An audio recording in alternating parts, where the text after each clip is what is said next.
29% of the American public has now been fully vaccinated. That's almost a third of American residents. And it includes me. As of like yesterday afternoon, I got my second shot. And 42% of residents so far have received at least one dose. As of this morning, the coronavirus has infected more than 32,151,152 people across the United States, and it has killed about 572,237 people. Getting closer, although we're inching our way, thankfully, at this point, with only hundreds, not thousands of deaths, inching our way closer to the 600,000 death mark. And again, I got my second COVID shot yesterday. Feeling pretty fine so far. I was a little bit like sluggish in the afternoon, so I decided to take a nap. But that's kind of par for the course. That you just do that sometimes. At least some people do. And I'm feeling fine this morning. Jamarl, you're planning on getting your second shot today, right? Getting mine today. I am planning on being laid out. You're like, oh, my back.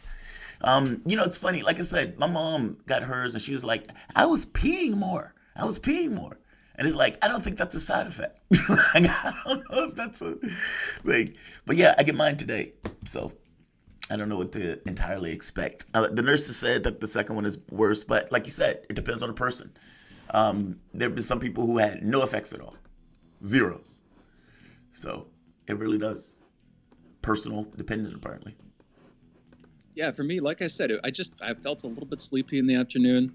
And this morning, I feel fine. It's supposed to be like, if you get symptoms, they're supposed to clear up within about 2 days, 48 hours from what the little fact sheet they gave me said. Yeah. And other than that, and like a slight soreness at the injection site, which is pretty normal with, vaccine shots, feeling A-okay. But again, like my aunt got it, and I hear that it might be genetically driven in some way, how people respond to it, and how people might respond to COVID as well, of course. She said she suffered no ill symptoms. If anything, she just got up the next day a little bit earlier and more chipper than normal. I don't know about that for me, but it's pretty much normal. Hopefully it's the same for you. If your mom said that it wasn't too bad for her, that gives some evidence, in my opinion, anecdotally, that the same will apply to you. And here's to hoping. Anywho, we'll come back with you tomorrow to see how you're doing on the other side of that. Today, President Biden is expected to roll out new guidance from the CDC on mask wearing. That guidance is expected to ease recommendations about wearing masks outdoors. The Centers for Disease Control and Prevention currently recommends that people wear masks in all public settings. That includes outside, which in my opinion it's unnecessary for a very long time. Unless you're gathering in like a densely packed crowd where you're going to be routinely sharing the same airspace. If you're just passing by on the street or you're going for a jog or that kind of thing, you'd have to be pretty close. You'd have to be getting pretty up close and personal for the risk of transmission to be that serious, for a couple of reasons, not least of which is you're just in a much larger space than if you're in an enclosed building where, the air is circulating within that semi-closed system. If you're outside, you have the sky above you, you have breezes often blowing, and you have sunlight, which is alleged to help to kill the virus as it floats in the air in its aerosolized format. Anyway, good move from the CDC. Been a long damn time coming, though, in my opinion.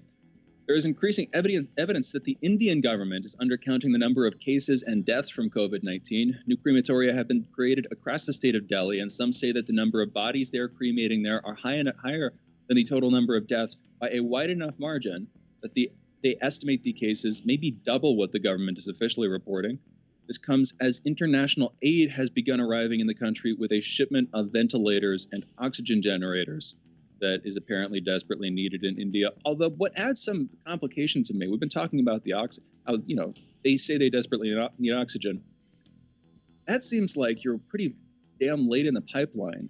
And if you remember from like the mid-swing of the pandemic, I was all on the train. We need oxygen generator manufacturing here in the States. We need Trump, pass the Industrial Act, pass whatever it was called, to give us more oxygen generator factories locally because we were running extreme shortages. And then if I remember correctly, the news came out that, and I couldn't tell if it was correlation or causation, even looking into it at the time, that when people were put on generators, they were far more likely to die.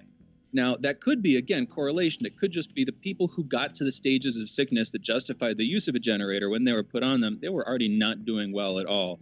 and therefore the course of the disease may have just knocked them out, or it could be that it made them worse. That the whole intubation process, where you use an oxygen generator and oxygen, and you actually stick a tube down somebody's throat, you effectively link them into this machine that will help their lungs function, that could lower their condition. Anyway, here's to hoping it's not the latter, especially as India desperately needs them and is now using them en masse as they face their steepest and worst wave yet, their second wave of COVID infections. Researchers in England have found that the pandemic is affecting young children's social development by depriving children of opportunities to expand their vocabulary and engage in person with other children.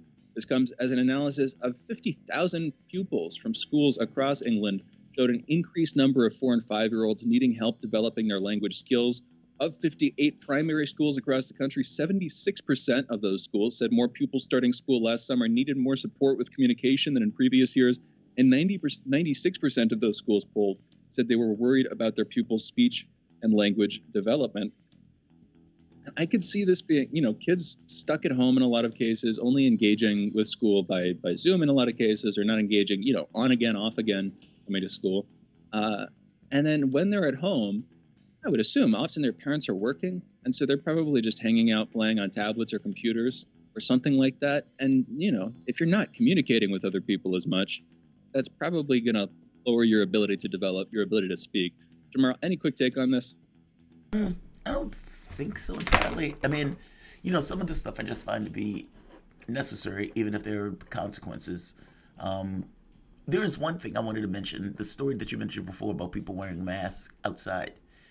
Look, if you want people to get the vaccine, don't tell them they have to wear masks outside.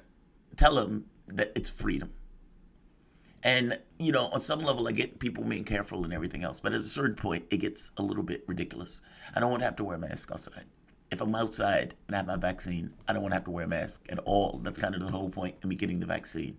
And if you're telling people that, it's like you want to tell people what's necessary for those people to incentivize them getting that vaccine and that vaccination.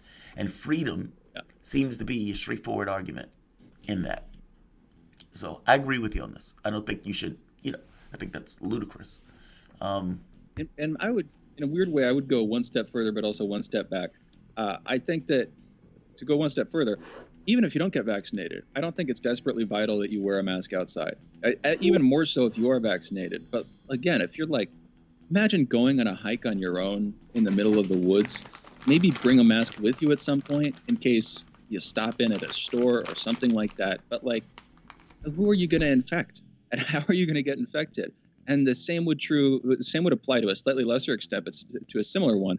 If you're out in an open park and there are people 30, 50, 80 feet away, whatever, but you're hanging out, reading a book, going on a walk, or feeding the ducks or whatever it is that you're doing, I don't see why you need to wear a mask at that point, even if you aren't vaccinated. You don't care about infecting those ducks? You don't care about those ducks, Shane? the poor ducks, right? Ducks you remember are people the too, minks man. in Denmark.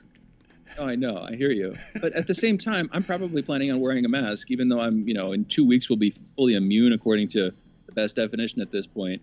At least as immune as I can get to COVID from vaccination. I'll still be wearing a mask when I'm indoors for the most part. Probably not when I'm hosting the show. But, when I'm in stores, all that stuff, it doesn't really affect me significantly in any way. So why do I care? Anyway. In national political news, President Biden is set to issue an executive order today that will increase the minimum wage for federal contractors to $15 an hour.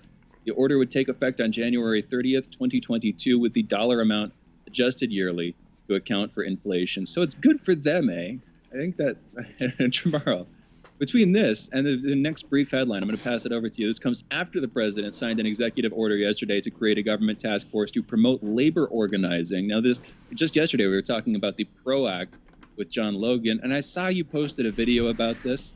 You were a bit ornery. I think you saw this executive action, this task force, as a betrayal, I believe was the word, a betrayal. Yes, betrayal. Not a promotion. How do you see it, Jamarl? Well, I see it as a betrayal. I mean, so just to get the timeline right, the unions come out and get more aggressive with Democrats saying, do this or else. And the or else and the do this has to do with the PRO Act. Basically protect what is it, Protect the Right to Organize Act. And it goes through and it revolutionizes the ability for workers to form unions. I mean, it prevents these kind of things where the processes or the powers that some of the organizations have, that they can put pressure on their workers. I mean, because what people don't realize, it's not just a regular vote. The company itself that has power over whether or not that individual works at that company does not want that person to form a union. The company is explicit in that, and that individual on some level thinks his job is at stake. And the company can use all sorts of powers at their disposal to make that worker miserable and to make it less likely that a union is formed.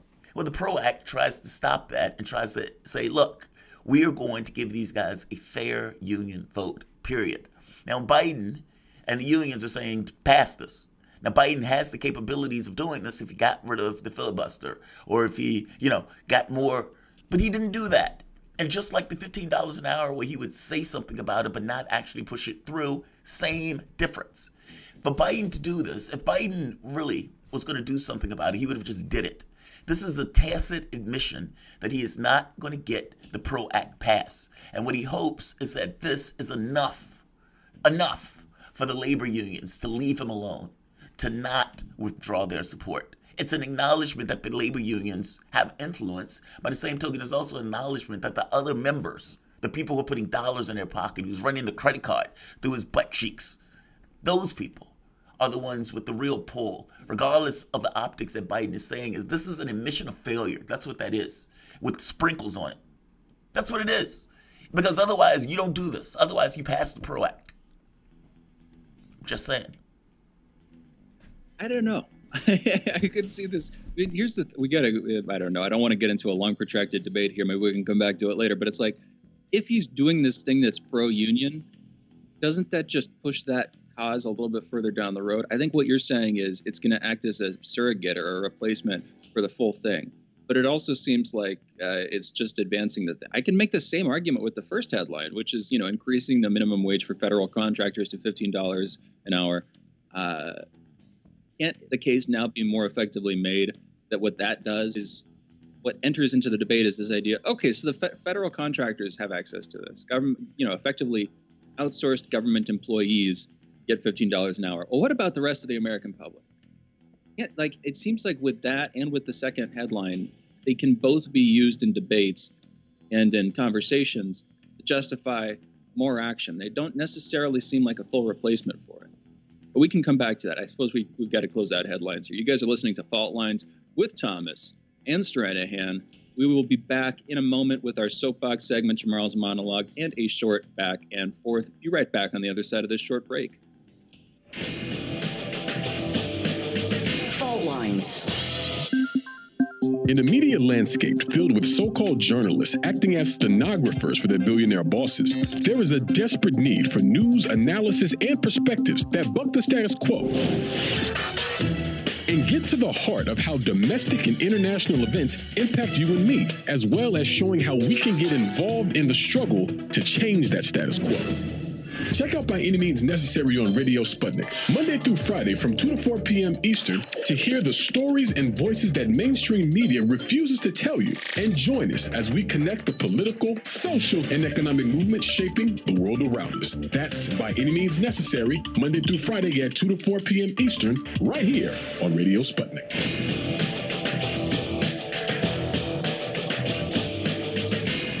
Fault Lines. Welcome back to Fault Lines on Radio Sputnik. My name is Jamarl Thomas. I'm joined by my co-host Shane Stranahan, coming to you live out of our station in Washington, D.C. If you guys live in the area, you can catch us on radio at 105.5 FM and 1390 AM. We're also in Kansas City at 102.9 FM and 104.7 FM. If you guys are digging what Shane and I are putting down, whatever platform you're consuming this content on, give us a like and share that audio or video. If you guys want to join in on the conversation, you can do so with a chat, a tweet, and of course, you can reach us by phone at 202-521-1320. That is 202-521-1320.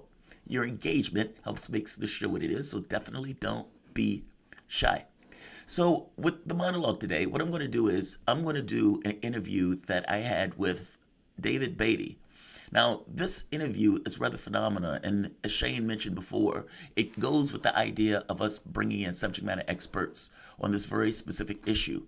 Beaty was a gentleman that brought the USS Kidd to the forefront. This is a story that has been all over the world, including China, Russia, etc. Jeremy Corbell was the one who released the latest videos of that stuff, but the person who brought it on the forefront where people started getting the Freedom of Information Act and everything else about it was one Dave Beaty.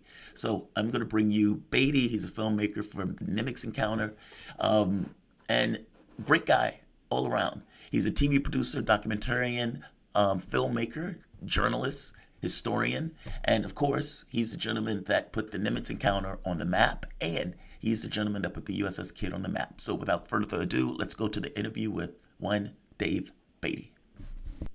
As a filmmaker, I always kind of like want to know the details.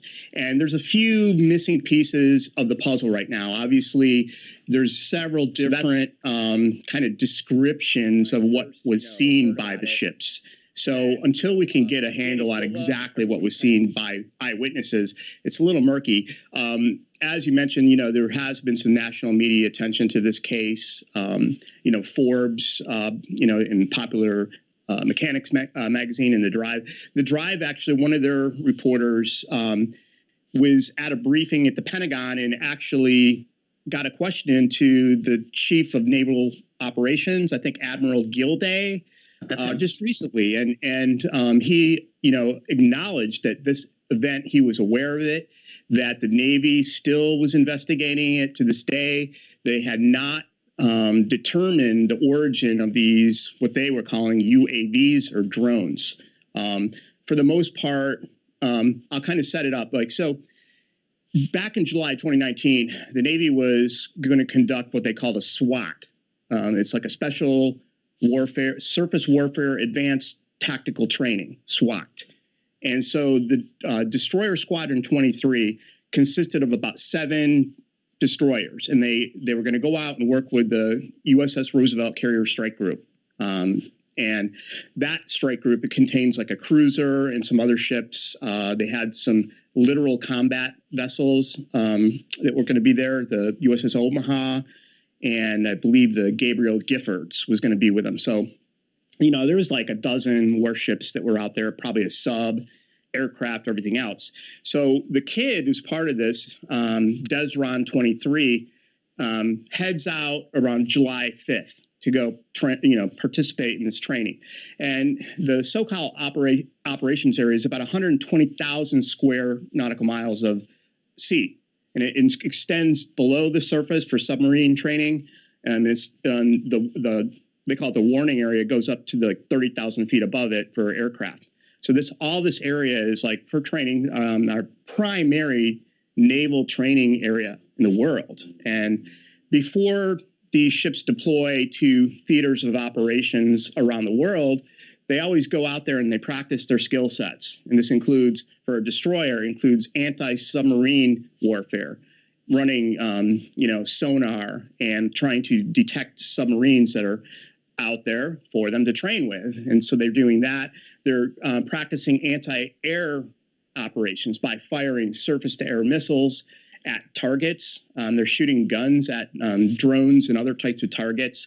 So it's a pretty intense thing, and that's what they're focused on. I mean, our fighting men and women are out there, 24/7 protecting our nation, and they have to train and be, because they are the tip of the spear. Destroyers are sort of the weapons system tip of the Navy spear on the surface fleet. So they're out there and they're just doing this training. They're not paying attention to they're not expecting threats to come in. This is just off the coast of California. I mean, San Diego. Right. Yeah. They don't think a Chinese sub is going to come in, be attacked or something. I mean, obviously, we think of Pearl Harbor, but so they're out there doing this training. And so the guy that sent me the email, he indicated this was happening. And when I looked at the logs, around July 14th, this started with the USS Kidd. And we learned about a Snoopy team. And the Snoopy team is, the ship's sort of surveillance guys that come running out with cameras. And these are just like a Canon or a Nikon or something with a telephoto lens or maybe a night vision attachment. They have video cameras, like handheld cameras, and they're going to film anything that kind of, like a ship that's a nearby vessel or an aircraft that maybe isn't responding to radio or doesn't have a transponder, type of IFF. So they're going to film this just as documenting it in case they need this, later, and they can make a report and send it to the intelligence officers and so on. Normally I think it's just something they're doing in training. These Snoopy teams are sailors that might, and other times take press photography and, shoot like for public affairs. But I think during that role, that job, anytime, day or night, they say Snoopy team away, these guys have to run from wherever they are. If they're in their bunks or whatever, they jump out, they run up to the top of the superstructure of the ship, out to the bridge wings. And that's even at 12:30 in the morning in low visibility. Anytime. Even at 12:30, because that's what the records show. Right. It's kind of startling that that's the first thing we see is, okay, Snoopy team away. And then it would say spotted UAV. It would say something like spotted UAV. Next line would say away, Snoopy team away. And then it might say CO is on the bridge.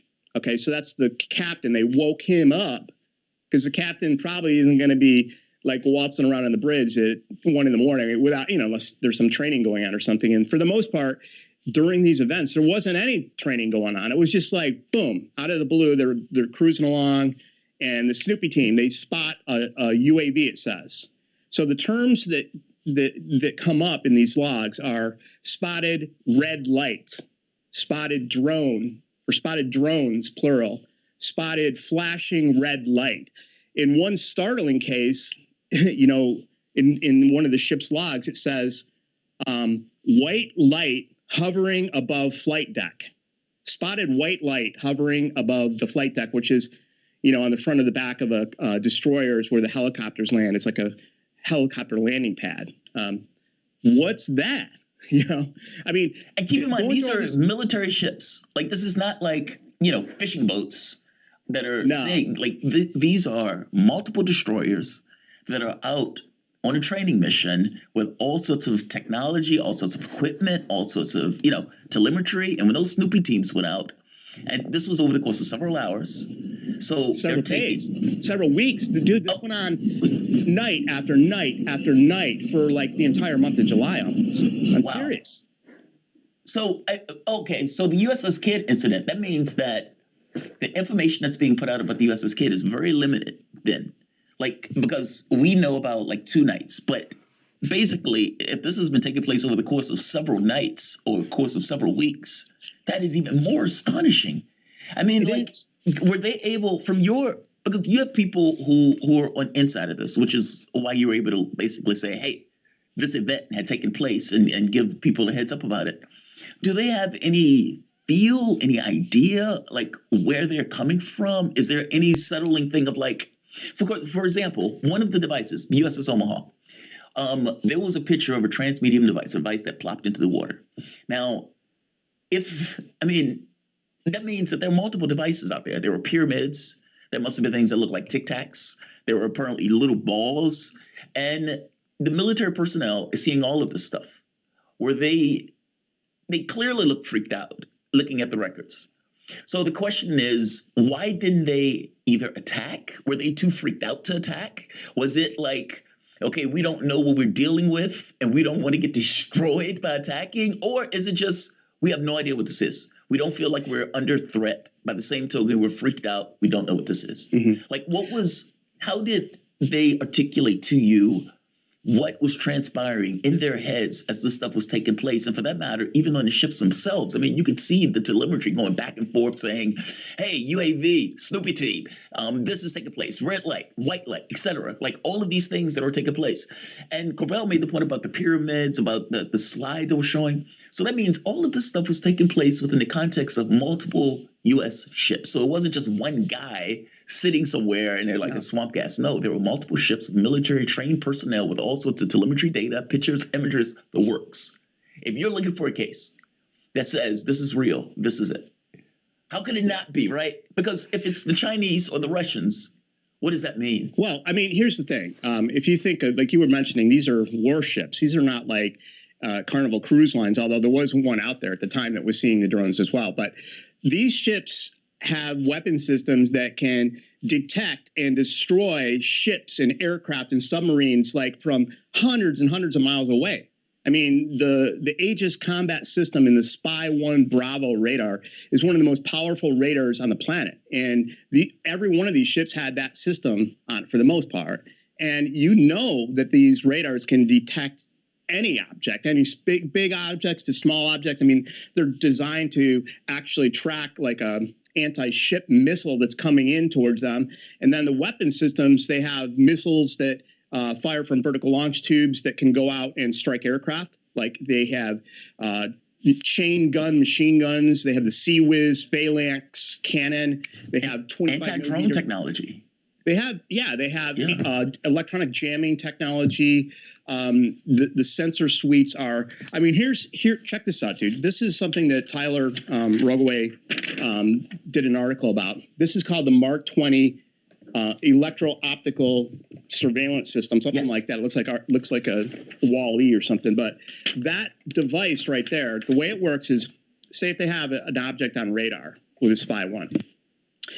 That device basically slews to it. So it's a camera, like up, in one of their compartments, and that camera swings around, and boom, it locks onto it. It's kind of like what the Atfleer pod on the jets, where they get the radar, and then that pod will like lock onto what the radar sees, and it'll like swing around, and then Was that video, the Go Fast? Is that what they were using for that? Well, it's a similar system. Just think that they use radar to actually acquire a target, and then this device basically looks at what the radar's seeing optically. So it's a FLIR camera, but this thing has a bunch of other cameras on it, and that device can also fire the guns. Like they can target with it. So like I believe, if I had to take a guess, I would say that those slides from the USS Omaha were from the Mark 20.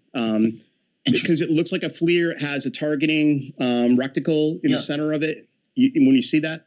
So they knew that these things were coming around. I don't know if they knew where they came from, if they actually just appeared. I mean, the radar information in that stuff is classified. There has been no discussion whatsoever from what the Combat Information Center on these ships was seeing with radar. If they were using the Mark 20s, it's all classified. Probably won't come out unless it leaks. So, like, say that these ships were seeing these objects night after night after night, and never during the day. I mean, I don't know why that is. I mean, I'm looking at the logs, and there's no mention of drones being spotted during daylight hours.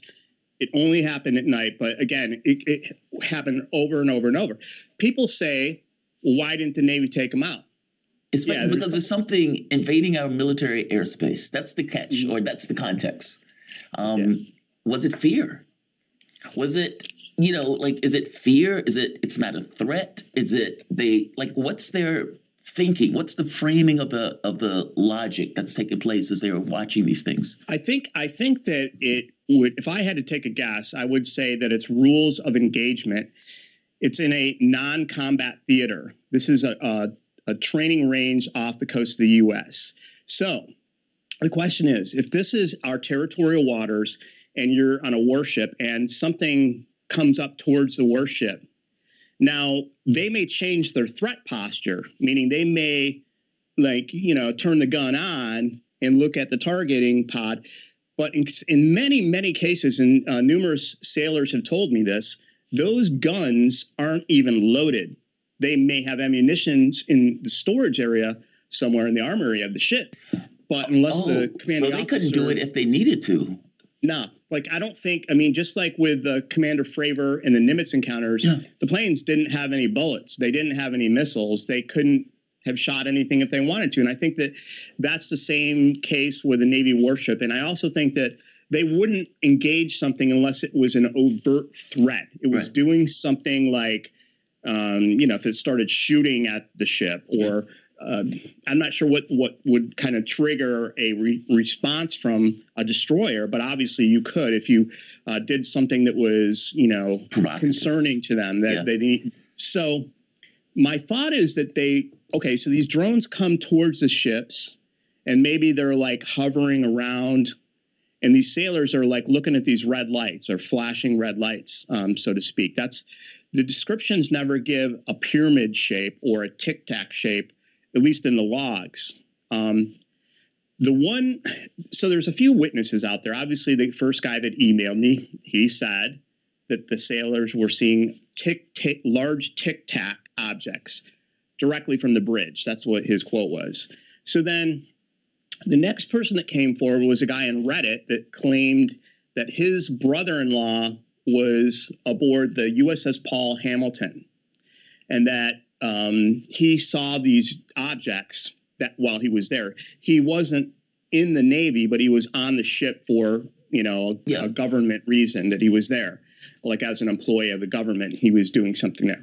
So, in fact, I have like the email exchange and text exchanges. I posted that like whole thing on Twitter where the brother and the brother-in-law, were like going back and forth after the article on the Drive came out. And he is the guy that said, we all thought they were Chinese drones. Interesting. The ship said they had them on the radar, and they were small drone-like aircraft. And it was like, hey, could you describe what they looked like? And he's like, no, they were too far away to actually make out. I think he said that they had red lights or whatever, and they're flashing. Like if you've seen like a DJI Phantom drone or a Mavic Pro or something like that, you would see like a red or like green light. Right. It's just It's and on and off, they said right.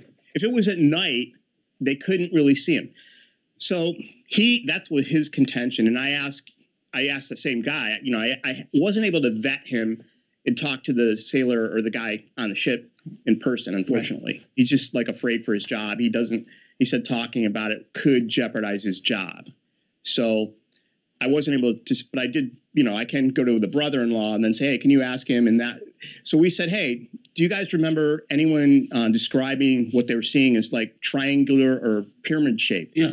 And the guy said, no, he's not on his ship anyway. So I believe the triangle footage that Jeremy Corbell released was allegedly taken on the USS Russell, which was another one of the Russell, right? It was one of the ships, yeah. Because it was like 7 or 8 ships. Like it was several ships that was there. Yeah. And each ship has like 300 plus personnel aboard. So you're talking 1,000 people that were there during all of these things. And you damn well know that every single sailor on those knew what was going on. Like the scuttlebutt would be going around, even if you're the cook. Hey, did you hear about the drones or whatever, the weird lights? And so I started to try to... Especially if it was hovering over the ship. Like if it was hovering over the deck in a way where it was visible and clear enough where you could say, oh, wow, that looks, that doesn't... Because if it's a circular thing, that's a little different. Like, I don't know. I'm very curious because you're right. Each ship, the people might have seen something different. And you have all of these snooper teams on all of these ships being activated at around the same time. And you have this deal. Look at this thing.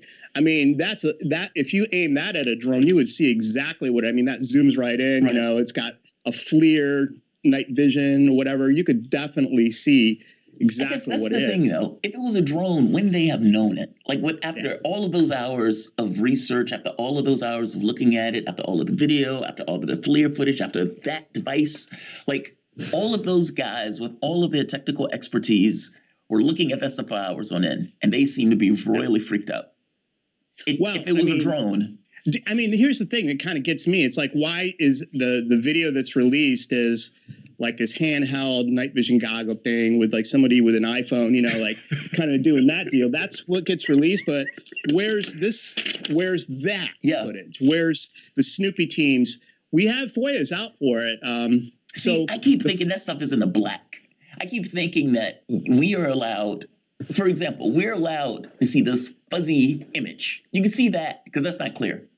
Can't see it feels like there's certain things that we can see, certain things we're not allowed to see. And so if it's Yeah. fuzzy, yes. If it's at night, yes. I'm even shocked that video of the triangle made through. That's a stunning, like, because that's not, okay, this is some fuzzy thing moving at it for speed. You know what I mean? Like, that's something that it seems to be far clearer and weirder in regards to what we know of in regards to aircraft.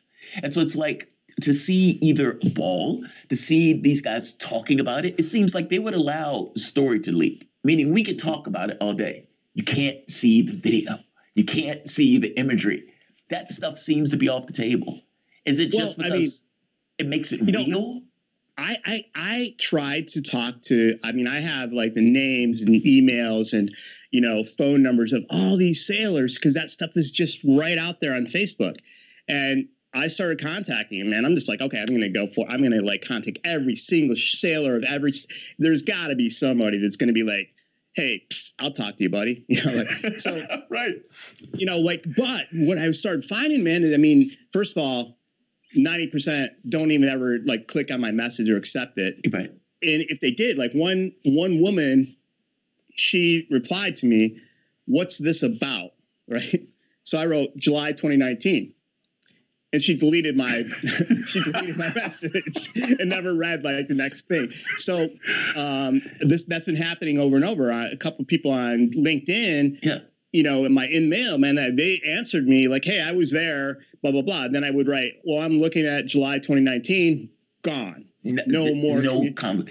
Why do you think that? So I'm thinking maybe they were told, don't talk about it. Maybe there was a standing order that says do not talk about what happened. Now, we know that they took the information off those ships when it took place. Meaning at the end of that experience, we know certain people didn't either record their information, which is, I suppose that's expected on some level, but it's still interesting to hear because it starts thinking, well, how much of this stuff is not recorded? How much of this is self-censorship where the individual was like, I didn't see anything. I don't want to get the men in black visiting me. Like that stuff. Yeah. And then there's this other aspect of what do they actually know? Like, what does the military? I am really curious about what the military actually knows. Like, what does the Navy know? Mm-hmm. If indeed that video is correct, and it is a vehicle that was going into the water and underwater, and that video or that thing, and Elizondo says this, that you have video vehicles that move in the air at Mach speed. And then just as easily move into the water at similar speeds. Mm-hmm. Okay, is it possible that they're in the water? And if so, where? And does the Navy have some kind of, because think of all of the radar and the degree to radar, how all over the place it has to be at this point, especially in U.S. waters. Yeah. Do they know? Is there a location where they find that, okay, even if we can't reach those depths, we at the very least know that there's something here. Is there, do any of your sources talk about this stuff in the context of, we know that this happens in a certain area persistently and over repeatably? Yeah, here's some interesting stuff. So, first of all, in this area, there are a bunch of acoustic sensors in arrays I think it's called a SONUS network. And especially off of San Clemente Island, there's these sensor arrays. They're so sophisticated that a submarine can drive up on one of these things and actually pick up the phone and talk to the base. Oh, wow. They have, so all over there, they have these underwater sensors. Of course, there's submarines operating on there as well. Right.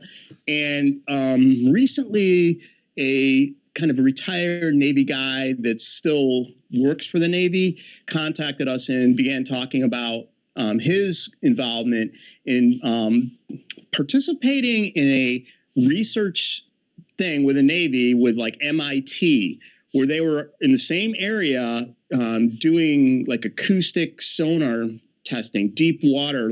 They were towing these acoustic arrays. And according to him, that there was some anomalous stuff, that they were detecting.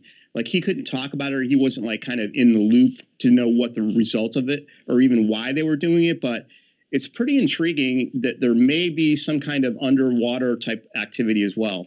Yes. And honestly, if you're trying to hide something, where would you hide it? Do you put it on the moon? And, this assumes, granted, that this is something not from our shores. But assuming for the moment that it's not, assuming for the moment that, let's say, 1% of the things that we see is not from our shores, that's still profound. And the capabilities that those things exhibit, okay, where are they coming from? Are they on the moon? Are they traversing space? Are they here on Earth? And if so, where? Like, those are questions that I would imagine, because it gets to this notion. I think what people really want to know is what's in it. And on some level, the what's in it is so elusive. And if you notice, the military don't even deal with that. Like, Elizondo, stay away from that. He stays away from it. It's like, oh, we don't touch that. How can you not touch that? I don't believe for a moment you don't touch that. If you're trying to assess threat, then you have to figure out on some level what's in it. At least, well, you would think that the most powerful Navy in the world, hopefully we're the number one superpower, could detect a drone. Yes. You could, and if it was a Chinese drone, that's a Chinese drone. Knock it out the sky. We're going to shoot it. Why wouldn't they knock that out the sky? We're not going to create an international incident by downing their drone that's spying on us, but we know what it is. But to have the Navy come out and say, we don't know what it is. Yeah. Like, that's crazy. After several years now, they've had all this time. And believe me, like, I keep pulling that picture up. They have sensor data, radar data, like high resolution, like imaging. They have electronic signatures. That gets to another interesting thing. Why now? Like, have you ever thought, like, why the urgency? Now, I do a political channel. And, from my text, cynicism, it's usually right. They're just in the way that politicians act, in this kind of the way to which they scheme, the messaging that they put out that's somewhat dishonest, in order to kind of push their own points of view, those type of things. And I have to be honest, this story or this subject on some level terrifies me, because this is such a black vault. It's like a black box, and it's like we're stuck with what they give us. And honestly, what they give us, I mean, this is potentially not just global consequences. You know what I mean? Like, the consequences of this are monstrous potentially.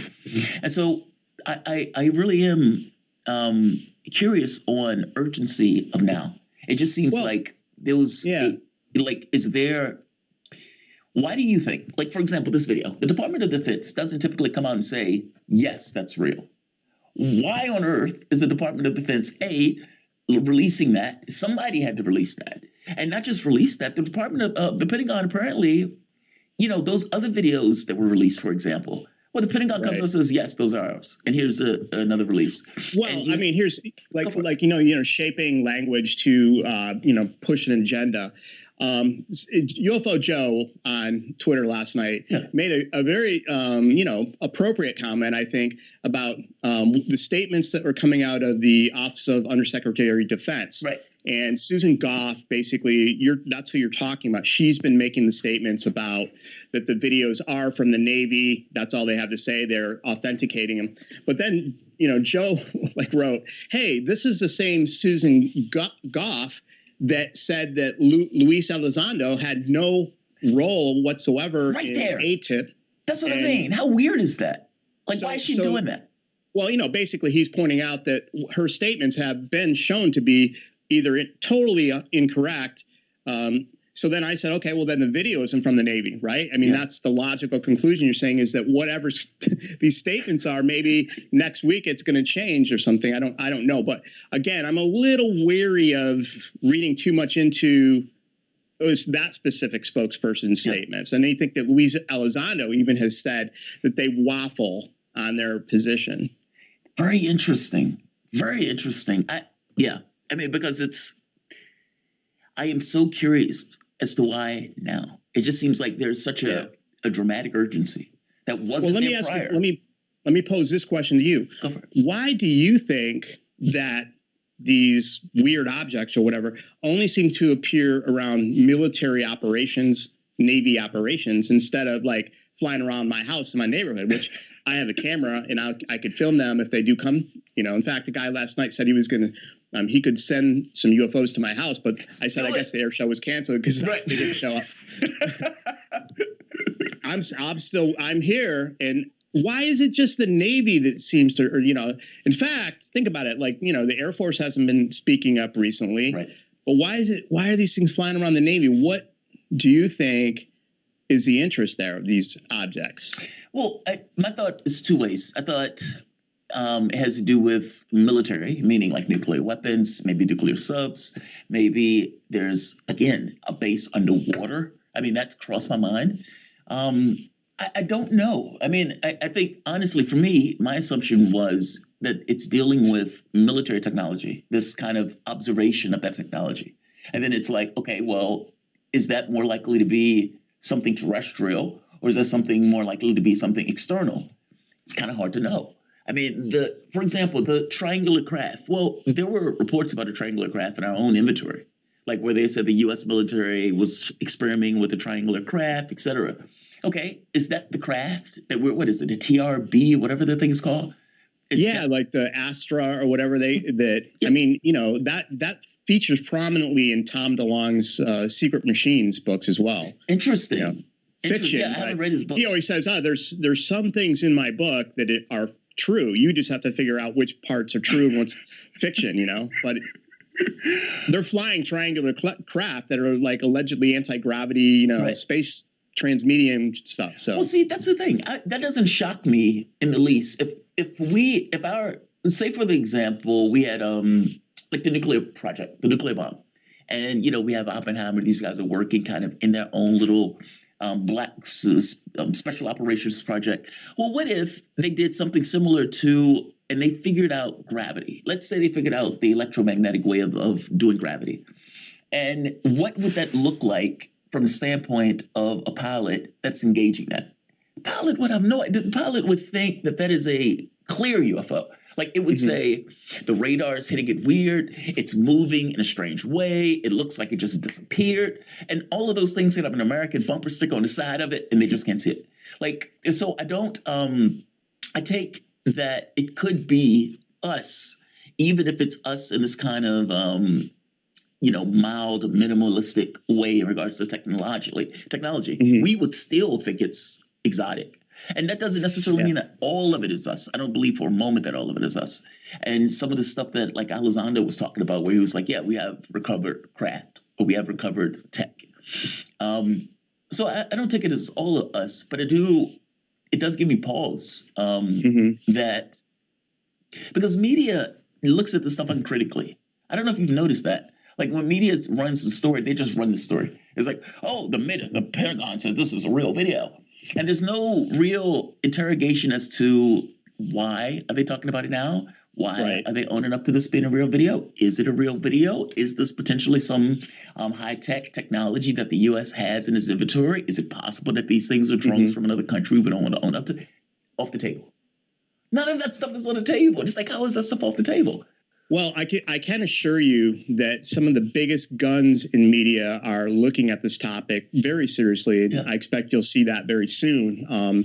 And I would expect that group to take this like research and investigation to the top level, where they have the money and the producers and so on to actually investigate this properly and at least try to get some answers. And I mean, it's scary if the answers are like, we don't know. Right. The Navy and the Air Force are like, we don't know what these are. I wish that they would at least tell us what they look like, because they have lots of FLIR footage of them and hundreds of hours of Snoopy team footage. They've got close-ups in focus. So I hope that they looked at that and they go, well, see, that looks like a tick. You would think that the media would be asking that. I mean, because you're right. Yeah. It's like we know as a flat fact that this event takes place. At least we think we are. And you have media playing a video in repeat everywhere across the globe. I saw the video in China, for God's sake. Yeah, the triangular craft video. And so it's like you have that video playing everywhere across the globe. And at no point do they say, why this video? Where's the other video? They have all of this footage. This event took place over hours. Let me play devil's advocate for a second here, because if you look at the history of the United States government involvement in UFO research, I think that Project Blue Book was actually a good effort. I mean, there was, I think, a push to explain cases, and J. Allen Hynek, was part of that. And he understood that, hey, they wanted the swamp gas or whatever. That's what the Air Force wanted. And then the Condon report came out. They slammed the doors on UFO. They said the government does not need to be researching UFO cases. There is nothing here. There's nothing threatening national security. We're done with it. Close the thing. And that I think was the stance that they took, even though it was a alleged scientific study. They already had that predetermined conclusion before the study even began. Right. That's been proven and shown. So now we have the government that has these videos that are somehow leaking. One looks like a balloon from a jet. These guys go, hey, this looks like a Batman balloon. Look at it. It's exactly the same. And then this video looks that Mick West says, look, that's out of focus. That video you're looking at, that shape is just because of the optics of the lens, and it's not really like that. That's not what it looks like. It could be a plane or something. So I would say, do they give you just enough rope to hang yourself with? Because you start pushing this out all over. Then the UAP task force or whatever comes out and says, hey, this video, this is like an aircraft from the USS Roosevelt. The camera was out of focus. And they go, oh, this was a balloon. Pilots are seeing balloons. See, there's nothing here. There's no UFOs. There's nothing to be worried about. The UAP task force is being closed down. Do you think they're trying to do that? I mean, that's what Big O said. I don't know. I'm just trying to say, look, we don't know what that video shows. Yeah. We don't know. I mean, this event really happened night after night after night after night, almost the entire month. That event happened. And I know that Commander Fravors experienced that really happened. Right. And so if they do that, we have to kind of go, no. That trick isn't going to work. Right. You may say that there's nothing to this stuff, but there is. Yeah. I believe it. Well, I mean, either they lied in those logs or there's something to the event. Yeah. You can't have it both ways, right? You can have a video that's out of focus, but that doesn't mean there's another video that's in focus that clearly shows something anomalous. Yes, especially for hours. Like, that's the catch, right? I mean, this went on for hours. These guys would have. I don't think any Snoopy team is being sent at 12:30 at night for on some horrible night just for a random thing. I don't buy that at all. And another sailor said, hey, if the captain was on the bridge at 2 a.m, that's something really going on, because that guy normally would be sleeping. Right. The captain doesn't do that. I'm curious. I want to get to the Nimitz for the moment now, because this was the movie that you did, right? The NimitzEncounters.com, and I'm going to put all of these at the bottom so people can get the videos. And this is on Amazon, so you can definitely hit it on Amazon to support the work. How did when he went up to view the Nimitz, when he went up to basically intercept the item or the craft, what was he thinking? What did they tell him? Like, it's like, hey, we need you to go up to intercept an anomalous craft? Is that what's the thought? Well, I think that when the first flight of Fast Eagles took off with the female wingman and Commander Fravor in the other jet, they were told that there was an unidentified contact, because it's my understanding that up until that point, they didn't know that this unidentified contact, or contacts, plural, had been tracked for like the week before this intercept was going to take place. So they get up, to go do some play dogfighting, and they're like redirected to a real world tasking. And the second thing that happens is they said, what's your weapons loadout? So they were asking the jets what types of missiles they had, or if they had missiles, or if they had cannon rounds. And of course, Commander Fravor and the wingman said, we're wings clean. We don't have anything. So that was an interesting question. I think that it kind of shook the female pile a little bit. Like, why are they asking that? Why are you asking me that?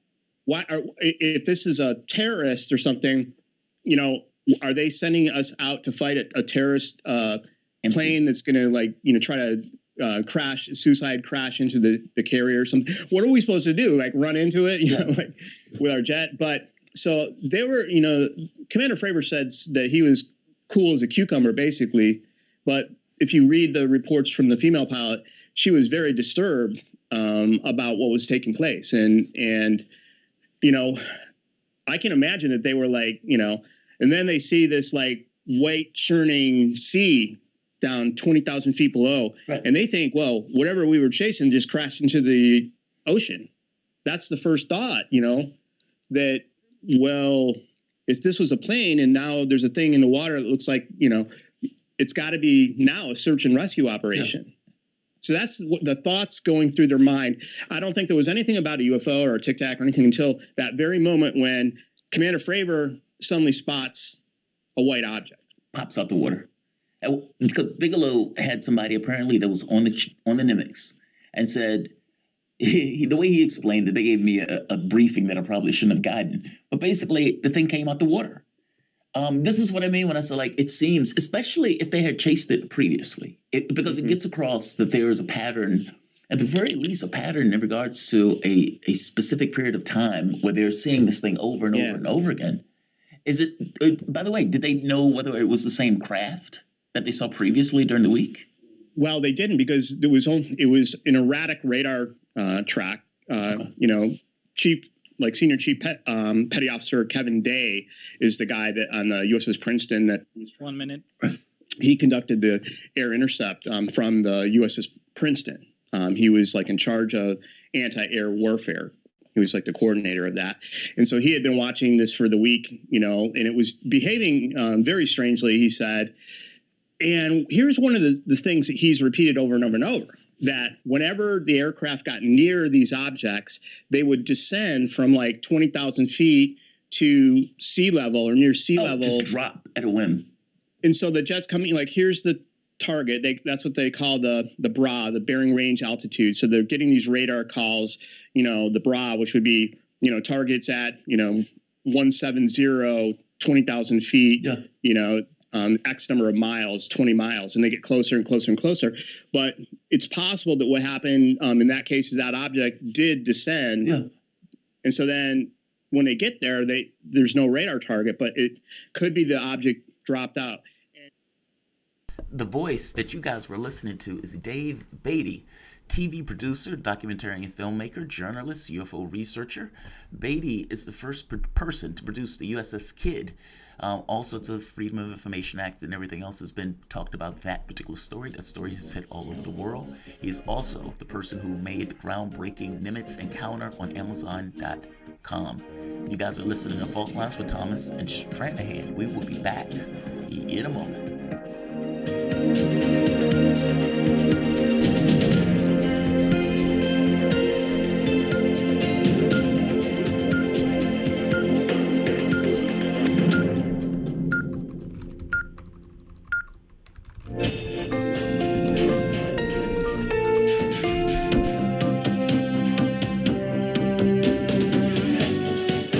Listening to Radio Sputnik,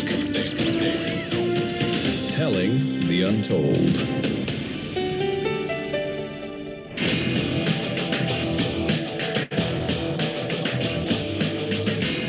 Fault Lines. Live from the divided states of America, precipitously perched at the edge of this resilient and exploited cosmos. Welcome. Your context lens for the American perspective.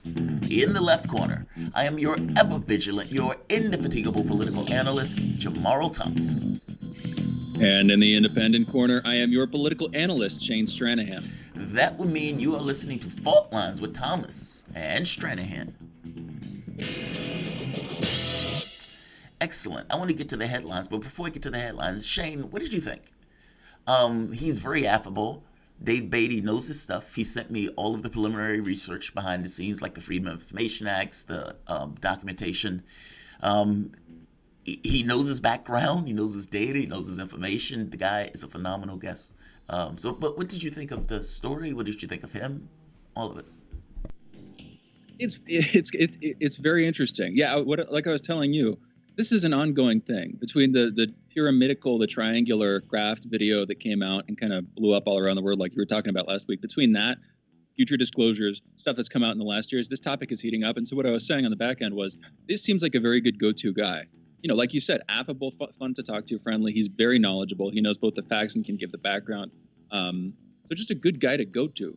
And yeah, it would be cool to get to a conversation on this with him in the future. And of course, the actual topic itself, we could talk about that for multiple segments. An open-minded skeptic. Because he's like, well, I mean, we don't know what the thing is. Yeah. He is, but at the same time, he knows quite a bit about it. And I think that's a good sweet spot, is when somebody, is very experienced, has done the research and yet also isn't bought into some specific way of looking at the facts they have available to them. So yeah, he's great. Great conversation, Jamarl. Yeah, the thing is, contrary to popular belief, the UFO community has been burned so much by government that they are very, very skeptical. Let's put it that way. And they are kind of in the same mindset that I am on some respect of why now? Why are they releasing this information with this urgency? Why is it just the United States? That, like, those questions just come up. Even though, by the same token, it's, okay, there was always reality to it. And so these guys are putting out a reality to it. But is this the story? What else? Like, it's all of these questions are swirling around. And so, yeah, it's an interesting time to be alive. And, you know, these guys are subject matter experts. And so those are the people who I try to bring on for us to talk to. And look, I would say this. Our coverage of this has been better than any network. And I'm talking about not just network, like mainstream media. I'm talking about in general, not just radio shows. The people that we've had on have been subject matter experts at the top of government sources on this stuff, in addition to people who are in the field. So we have done a great job on this very particular subject. All credit be to you on that one. This is one of your long-term sort of fascinations and passions, and you've done a very good job of reaching out to the most credible authorities who are able to speak about this stuff. You know, whether it's Luis Elizondo or Nick Pope or Beaty, who we were just listening to. You know, people who would be in a position in the know, or even if they can't say everything. It's interesting. Now, of course, the other thing that comes to mind here is, what if this is just a larger scale, and on some level, it is almost by definition a psyop, you know, a psychological operation. And I say it is by definition simply because there seems to be a sort of calculated decision by key players to give the go-ahead, whether it's releasing videos or mostly officially confirming them, with the Pentagon back in, I believe, 2019 coming out and confirming the Tic Tac UFO videos. And the Nimitz, the one that he's talking about, that's the one, the Nimitz was with the other one. They did 3. I mean, if it's a psyop, well, think about the way we typically do our psyops, though. Say, for example, perfect. Let's say the U.S. comes out and says, hey, those guys are doing something in that country. Are they really doing something in the country? Maybe. Are they dropping the context that we are too? Yes. So if it's a psyop, is it a psyop in the context of, okay, some of this stuff is true, and we're going to produce elements of it that's true without giving you the entire context? And I'm inclined to believe that if it's anything, it's that. That's the part that freaks me out. Because the way we use that in the United States, we would say, these guys hacked into our system. Is it true? Maybe. Are we doing the same thing? Absolutely. And does that change the context of the conversation? 1,000% yes. And so it's like, is it that? Where it's like, yeah, there are things flying in our airspace. There are things with these remarkable capabilities. But we knew that for the last 50, 60, 70 years. That was known. So the idea that the government is putting out a new project saying, oh, we just stumbled across this, well, that's suspicious in and of itself. Like, so I feel you. I guess my biggest concern is not that it's a psyop of, okay, none of it's real. My concern is, all right, here's part of the story. You're not going to get the other part that gives you more information, that gives you an understanding of this in a more well-rounded way. That's my concern. You know, with psyops, the idea that it's a limited hangout, the idea that they're only putting out some of the information, they're keeping the other stuff back. And why are they doing that? Mm-hmm. What's the purpose of it? And that comes to the question of why now. It also addresses the question of why here, all of those. And you're not going to get answers to those until, you know, at some point. We haven't so far, you know. It's just so in the black. It might be a very long time. If we're talking about the OPCW, for example, and imagine for the moment that the OPCW comes out with a report. And if you weren't allowed to get any other data, not just any other data, that the report didn't even take place in Syria, it took place on the moon. And that the only people that you were going to get the information from are, let's say the Pentagon says, okay, this is what happened. That's all you got. Everything else is black. How do you confirm something that happened on the moon? How do you confirm and get the other part of the story? How do you get whether or not they're telling you the entirety of it? Do you see what I mean? With the OPCW case, we can go to Syria. You can send a reporter there. You can talk to the other people on the ground, despite the story that the government or whatever else is putting out. You can do that. You can individually or independently confirm and challenge the information and the veracity of the information that is coming to you. How do you do that with something that are basically reports and basically people who are in the black? How? And like, I don't think we've internalized that. The mainstream media will put out a story and they would say, U.S. troops are being killed by Russians who are paying the Taliban to do it. Media runs it. Media doesn't question, wait a minute, that doesn't entirely make sense. Why would they have to do that? Or another one, Saddam Hussein is killing babies. And here's the girl who goes out and tells Congress that that's what's happening. And media says, oh my God, Saddam Hussein is doing that. Now, does media at any point say, well, wait a minute, does that make sense? Does it make sense for Bashar al-Assad to drop a chemical weapon when he's already got 99 or 90% of his territory back? And the only thing that's going to do is pull the U.S. in it. And it's the terrorists themselves who only gain from that. Does media question that? No. So now, with what we know about media and the way that they cover stories, especially when it's outside of the context of this country and towards things that we might consider adversaries, what does that look like for a UFO issue? Isn't that not, I mean, is that not terrifying? Look, I have a political show, right? Like, this is politics. This is not, man on the wall holding the sign up saying Space Brother. Our job is to question, is Marco Rubio and Ted Cruz or Adam Schiff a fundamentally different animal in dealing with the politics and the sleazy way that they deal with politics versus dealing with, let's say, a UFO issue? And why would they be? If that answer is yes, they're going to be somehow different. They're going to be the better angels of their natures. I don't think that for a moment. And if I don't think that for a moment for the United States, what does that look like for the other countries that are also going to engage the issue if the United States is actually talking about this stuff openly? What does that mean for our world? We need to internalize that stuff. I don't know what's going to come up in this report, but I tell you this, the fact that people like Elizondo, the fact that Ratcliffe, the fact that Rubio, that all of these people are talking about it, and they are talking about technology that is wildly different than our own, then you're stuck with that. You're stuck with that. You're stuck with the whole crash retrieval stuff. Meaning, whatever the report says, you can't back away from some of the things that have already been said by people who are in the know, who are behind the scenes, who saw that stuff. And if so, your world needs to internalize that because that's coming around the corner. And the catch is, what does it mean? And the what does it mean part, off the table. That just seems off the table. And the media doesn't critically engage it. They receive the stuff in the same way they receive information about Russians paying Afghan Taliban to kill Americans. There's no question about the story, whether or not it makes sense or not. Or, it's just, they said this. And my concern is that they said this stuff can put us in really bad places later on. Like you said, if that's a psyop and you only get part of the story, okay, what is the part of the story convincing us to believe? That part is what freaks me out. So let's get to headlines. I mean, I wanted to give you your take on it just to see what you were thinking about it. Look, you may say I've directed this. Okay, fair enough. But you have allowed me to do this, and you've had the open skepticism that I've appreciated. Because it's not, okay, this is bunk. It's not that. It's, well, I'm trying to understand it. Like, I'm coming into this, okay, that looks pretty wild. And that guy would be in a position to know. But I'm trying to understand it. That looks wild. Like, it's that. And I appreciate that. I need a Scully to my Mulder, that type of stuff. The person who will come on and be like, I don't know about this. And if you notice, even Beaty, he was like, yeah, that video, man. He says, I don't want them to use that as a way of trying to put a knife into the whole thing. By saying, yeah, that was just a out of focus, craft. Look at the lights. And then all of a sudden, all around the world, they played this video and you find out the video's bunk. He's like even that stuff. They've done it before in regards to trying to, put a knife in this stuff. And Project Blue Book was a way for them to do that. And that's what what's-his-name said, that they were trying to do. Whether it can do it at this point, I don't know. I mean, I think the horse is out the barn.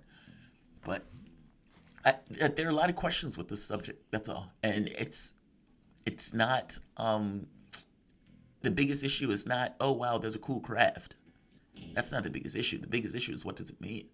And I don't know what that answer is. And, that's not something that's been internalized. Let's do headlines. Sorry. At least 47,430 new COVID cases were reported in the United States yesterday, with 479 new deaths.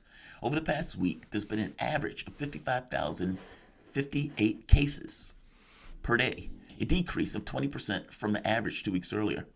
29% of the American public has been fully vaccinated, and 42% of residents have received at least one dose. As of this morning, the coronavirus has infected more than 32,151,152 people across the United States and killed 573,237 people. Jeez. President Biden is today expected to roll out new guidance from the CDC on mask wearing, which is expected to ease recommendations about wearing masks outdoors. The CDC currently recommends that people wearing masks in all public settings. Well, if you're outside, that seems to be unnecessary. There's increasing evidence that the Indian government is undercounting the number of cases, and deaths from COVID-19. New crematoria have been created across the state in Delhi, and some say that the number of bodies they're cremating is higher than the total number of deaths by a wide enough margin that the cases may be double what the government is reporting. International aid has begun arriving with shipments of ventilators and oxygen generators. That's unfortunate. I mean, the numbers are already stunning. So if the numbers are being accounted, that's extreme. Yeah, I would take this with a grain of salt, because again, this is just what some crematoria in the state of Delhi are saying. But if they're double what is being reported, that would be the highest count by far anywhere in the history of the pandemic in the world. And India, over 1 billion people living there, well over 1 billion people living there at this point. It makes sense if it has free spread, if you're living in an urban environment where people, without protection are freely sharing it, it would make sense. Yeah. Okay, it's going to get around. You're going to have a lot of cases. But that's horrible. Again, think about that. Yeah. Not just 2,000, 3,000, 4,000 people dying, but 6,000 people dying a day, that kind of thing. Like and it's 1.3 billion people. So it's not like, England. I mean, we're talking about some of these areas are like densely packed. I've been to New Delhi. It is a densely packed area. And that doesn't even get to like, it's not called Bombay anymore. It's, the name will come to me. But you know what I mean? It's these places are densely packed. And so, yeah, the numbers could be higher. But yeah, I'm glad you said that. Take it with a grain of salt. But it is a very plausible story, unfortunately. Yes. So we'll see. Researchers in England found the pandemic is affecting young children's social development by depriving children of opportunities to expand their vocabulary and engage in person with other children. This comes as an analysis of 50,000 pupils from schools across England showed an increased number of 4 and 5-year-olds needing help developing their language skills. Of 58 primary schools across the country, 76% said more pupils started school last September needed more support with communication than in previous years, and 96% of those polled said that they were worried about the pupils' speech and language development. Okay, that's fair. That's temporary. Can we be clear? Children are far more sturdy than I think what we're saying they are. I mean, for God's sake, I had Osgood-Schlatter's when I was, 8 years old, going up to the point where I was 17 years old. That is a debilitating disease that affects knees, causing pain, severe pain, up until the point where the kid reaches 17. Does that affect your development? Yes. Does it affect your way you interact with other people? Yes. Does it affect your ability to run, to do sports, etc.? Yes. Is it temporary? Well, the things that you learn from it aren't. But the developmental needs, yes. The kids will be okay. It's temporary. Calm down. That's where I'm at. I mean, that may be, hard, but I think it is true. Your kids will exceed this. The disease is worse. I disagree with that, but we don't have enough time for it right now. Yeah, we can get into this. We can get into the fight. Yeah, we can get to the fight later. I mean, we have a difference in upbringing with the school stuff, and so that should be an interesting talk. But those are your headlines. You guys are listening to Fault Lines with Thomas and Stranahan. We will be back in a moment with the one and only Alexander McCuris.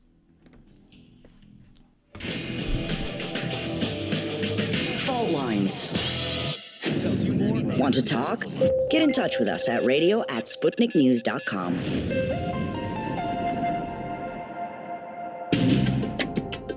Epidemics and pandemics could kill millions of people, and they actually did. Centuries ago, deadly outbreaks called the Black Death, the plague of Justinian, and the Spanish flu ravaged countries, empires, and whole continents. Some of these diseases are still present around the globe. Others have become a thing of the past. Discover how these ancient and not-so-distant outbreaks from previous centuries differ from modern-day SARS, MERS, and coronavirus pandemics. Listen to our new series, Outbreak, the deadliest epidemics in human history, this week on Radio Sputnik.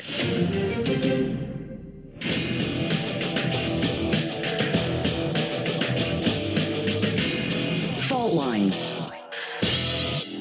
And we are back. You're listening to Fault Lines with Thomas and Stranahan, and we are talking European politics. In this first segment, I want to get to at least two topics. One would be and we'll start with this, the planned ratification today by the European Parliament of a big trade deal between the United Kingdom and the European Union. This has been a long time coming. We're also going to be turning to the European Union suing AstraZeneca over supply delays.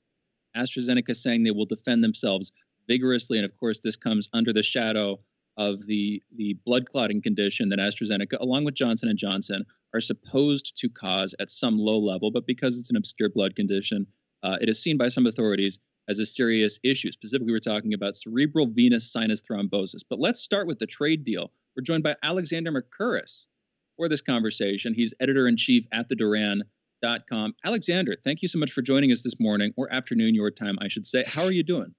I'm doing very well and very delighted once again to be on the program. And we are delighted to have you. Thank you again for making the time. Let's start with the trade deal. The European Union, the European Parliament, is widely expected to ratify overwhelmingly the trade deal with the United Kingdom. This has been a long time coming, and it took a lot of work to get here. One of the big provisions that I hear took quite a bit of effort, we've talked about this with you before, is fishing rights, specifically by European Union member countries retaining fishing rights in UK waters, which would be fairly prolific waters from a fishing perspective. That's one of the big provisions. What else is in this trade deal? How significant is this really, and how is this being viewed from the UK side, Alexander? Well, this is the interesting thing, because of course, before it was agreed, before Boris Johnson signed off on it a short while ago, last year, this had become an all-consuming topic of conversation in Britain. And the British media and the British political class were obsessively focused upon it until the pandemic came, after Brexit finally happened. It was the overwhelmingly important topic. And what's been really astonishing is to see how, over the course of the last few weeks, interest in this trade deal between Britain and the EU has gradually receded.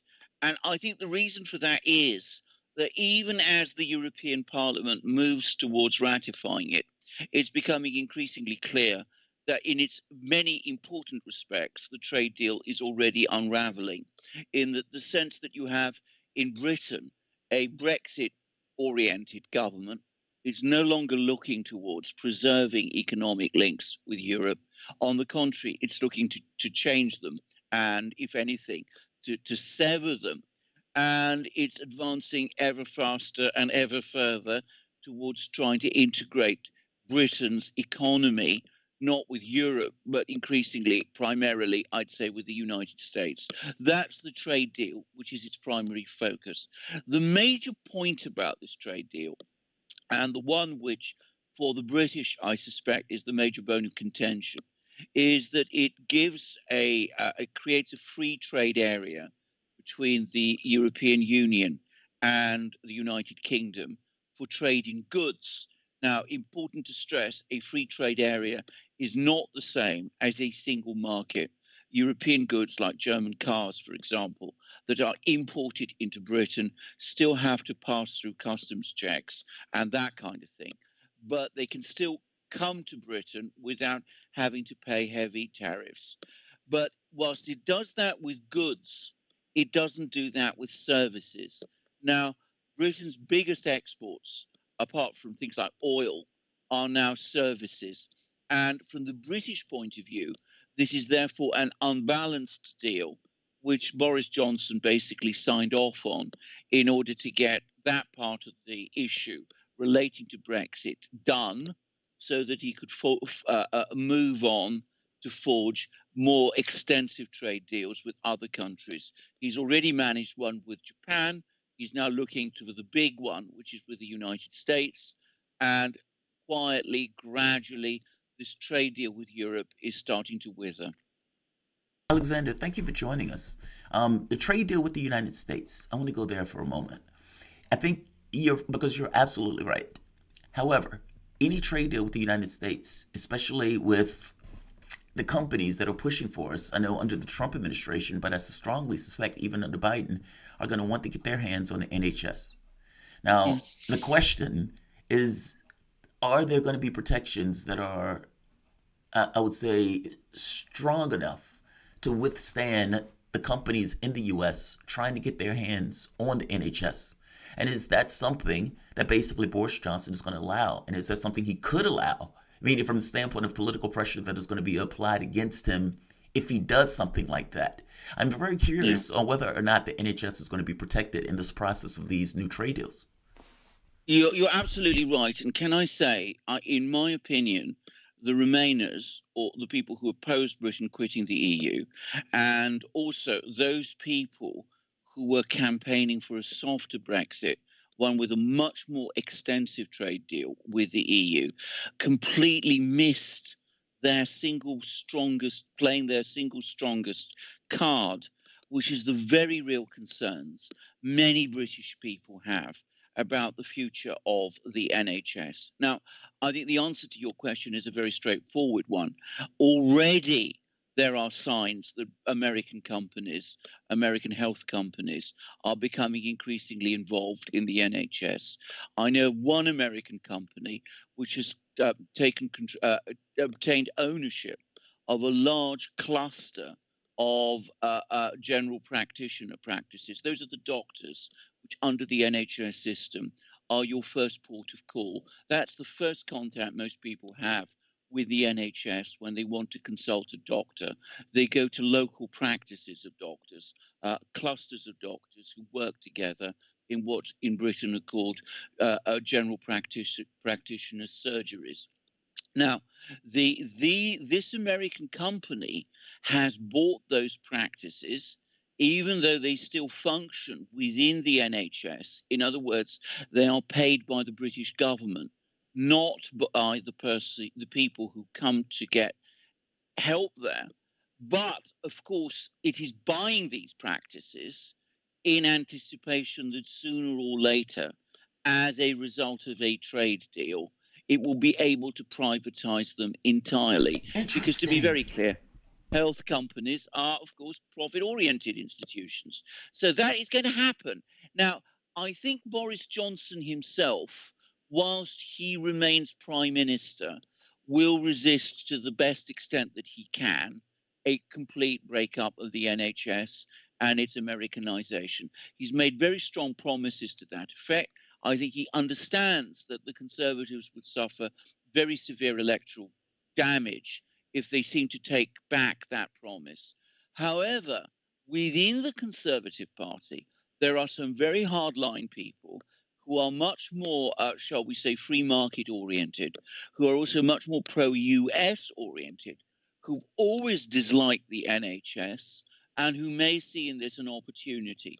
So if Boris Johnson goes and his political position is looking increasingly precarious again as I speak, he's becoming overwhelmed with scandals, then it is far from a given that any future prime minister, conservative prime minister, would push back on that kind of pressure from the US. And the extent to which even Boris Johnson himself can is debatable. So I would expect the NHS to be at best subjected to salami tactics, whereby it's taken apart bit by bit as the Americans become increasingly involved in it, or perhaps implodes completely. But that seems to me the trajectory of travel at the moment. Well, Alexander, two quick points here, and then I want to hand it back to you. One, this seems merely like the United Kingdom exchanging one master for another by choosing to clear potential influence and very evident influence from the European Union and controlled by the European Union, and exchanging that influence for influence by the United States. And it also seems like, well, in the short run, if they go through with the privatization, specifically the American privatization and the Americanization, like you said, of the National Health Service of the UK, wouldn't in the short run, that may wed the two countries and the two members of this bloc together more closely. But in the midterm, not even in the long run, it seems like that is going to drive a serious wedge, because you're going to have, I'm guessing, a large majority of the publics in the United Kingdom seriously resentful of what the United States has done and pushing for independence from the U.S., which seems like it could swing the pendulum back a bit further in the other direction. How realistic do you think that is, Alexander? Absolutely, because I think you put your finger on two very important points. Firstly, it's important to say that for some people, especially in the Conservative Party, not people like Nigel Farage, who operated outside it, the reason many of them wanted Brexit was precisely because they are mistrustful of Europe and have always wanted to forge closer relations with the United States.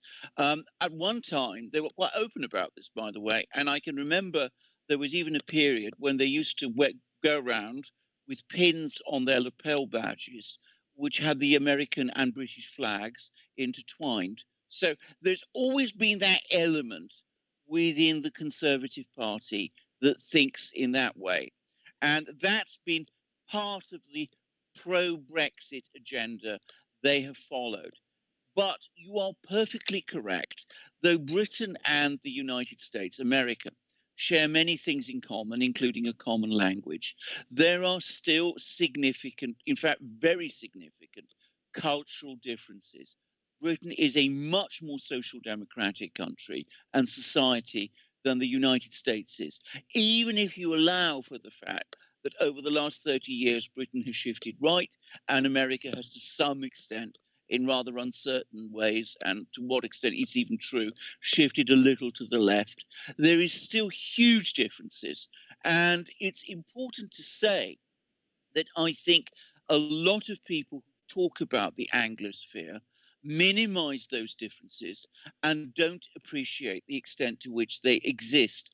I think that a situation in which the United States appears to be absorbing Britain is going to run into at least as much opposition within Britain as the situation which existed previously, when many British were concerned that Britain was becoming subsumed into a kind of greater Europe. So I think that this is an issue which is underestimated and which could increase a lot in intensity over the next few years.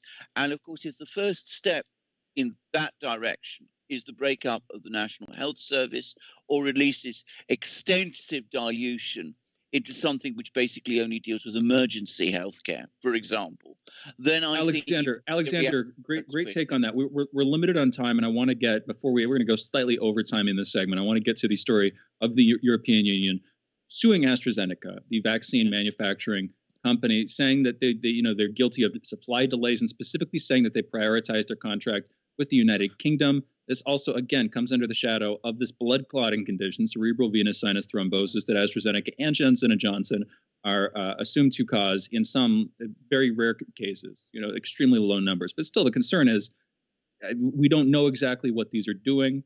And as we redevelop them to tailor them to new variants of COVID that pop up, this could grow. The incidence of this condition as people receive these new vaccines could grow. We had a great conversation with Dr. Mikhail Gogin, who will be joining us in about 15 minutes, by the way, just after we're done with you, Alexander, to talk a little bit more about vaccines and more of the tech behind it. Anyway, the EU is suing AstraZeneca over this.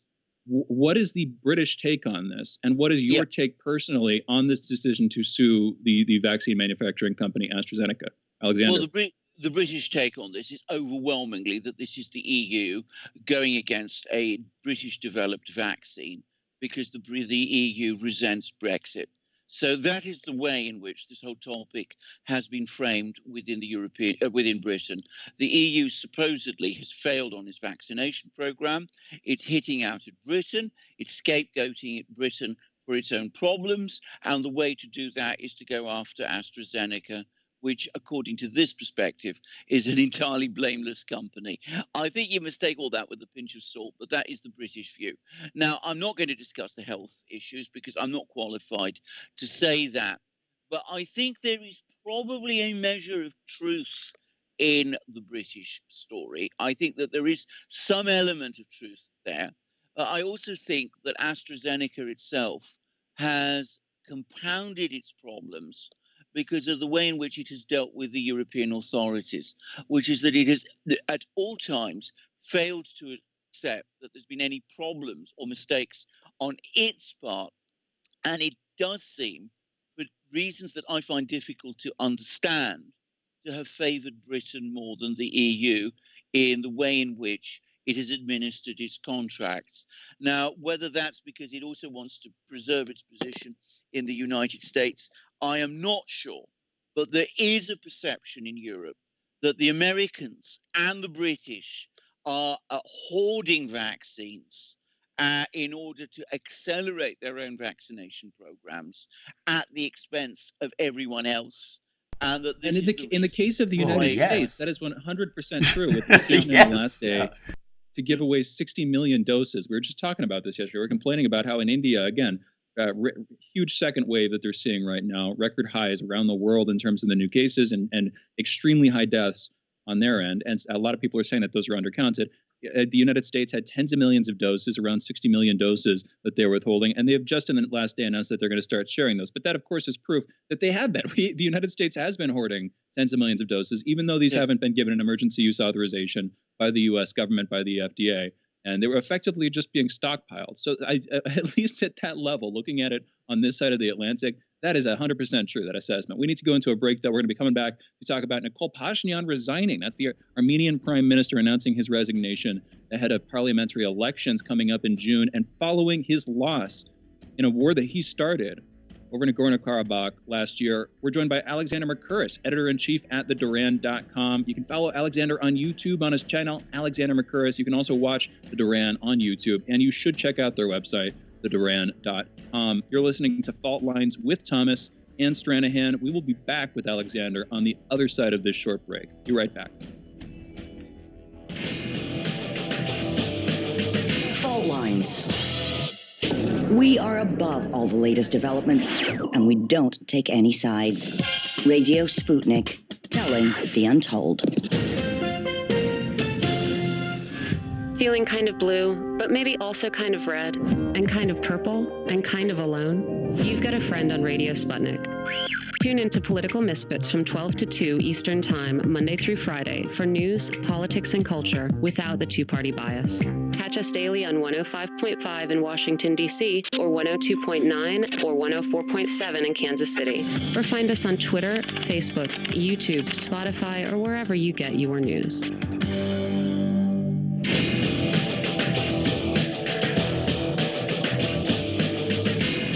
Fault Lines. Welcome back to Fault Lines on Radio Sputnik. My name is Jamarl Thomas. I'm joined by my co-host Shane Stranahan, coming to you live out of our station in Washington, D.C.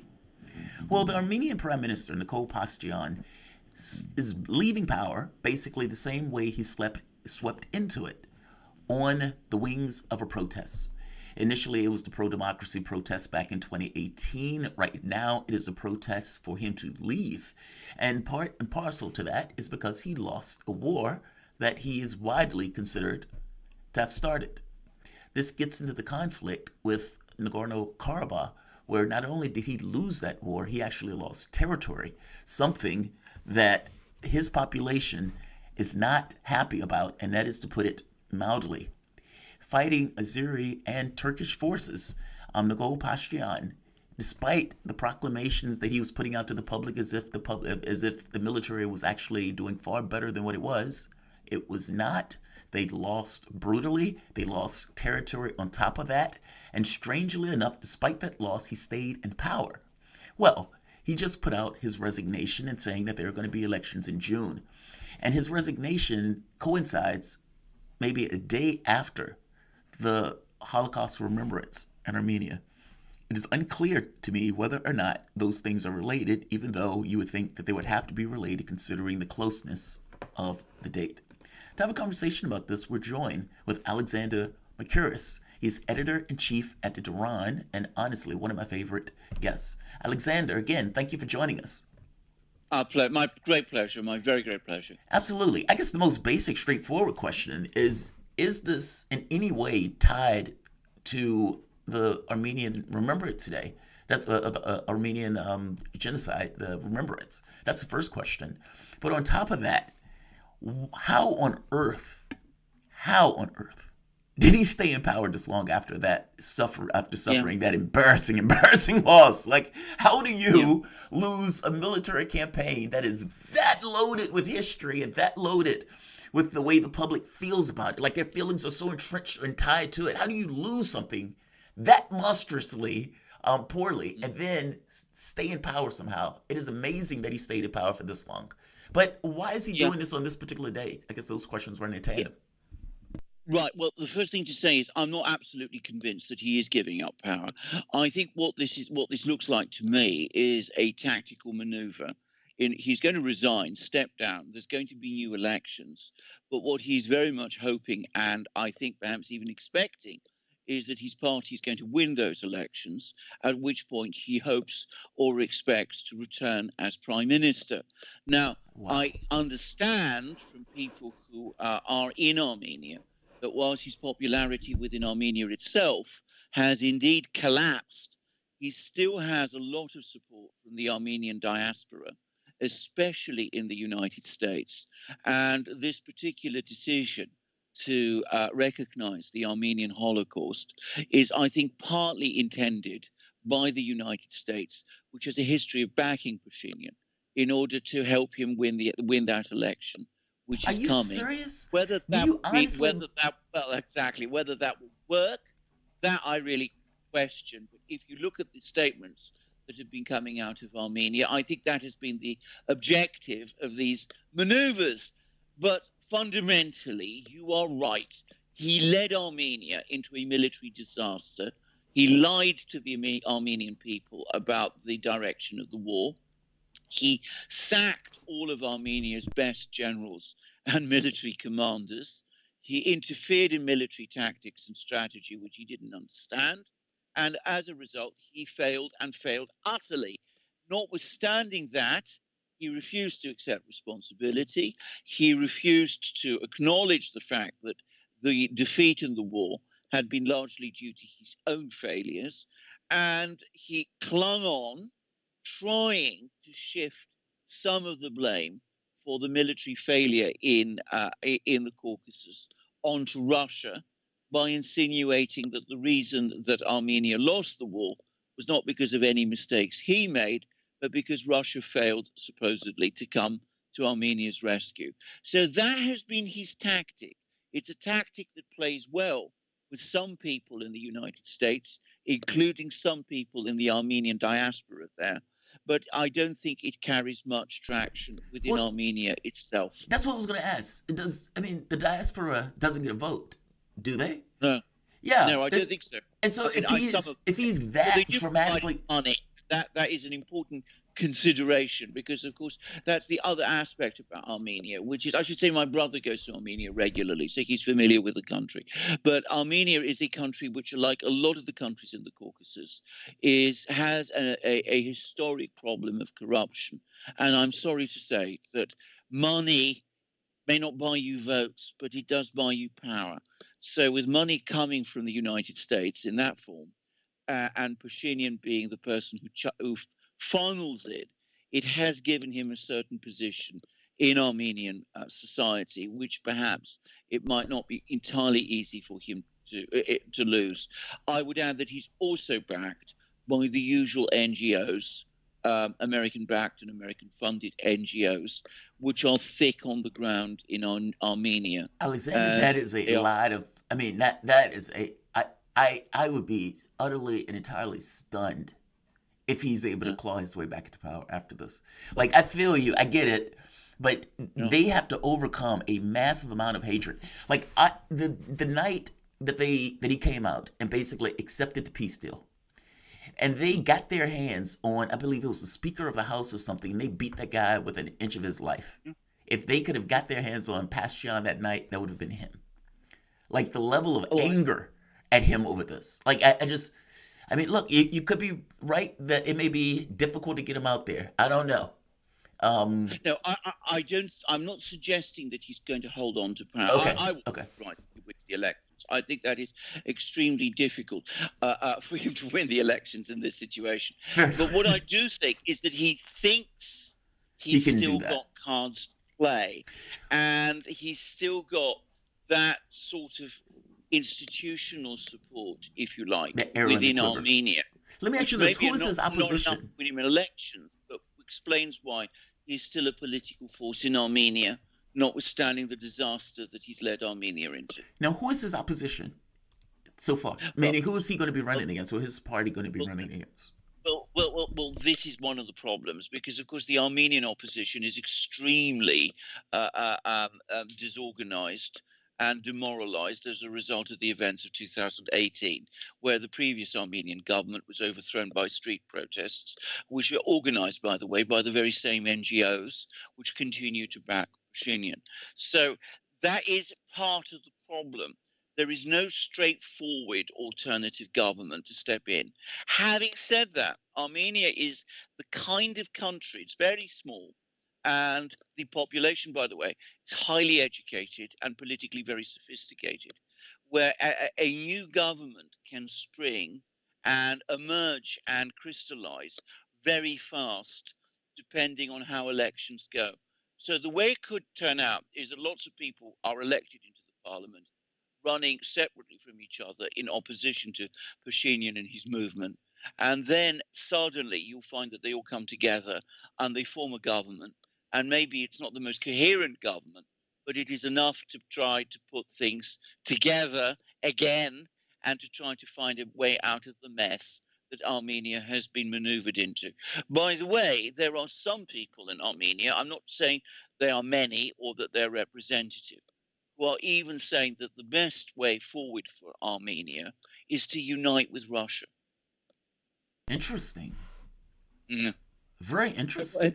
So to briefly summarize, Alexander, it sounds like you're saying Pashinyan is angling for a re-election. His base is fragmented. He's extremely politically weak after starting and then losing this war. But the opposition is even weaker at under the influence and under the aegis to some extent on Pashinyan's side of the United States government through its NGOs in the region.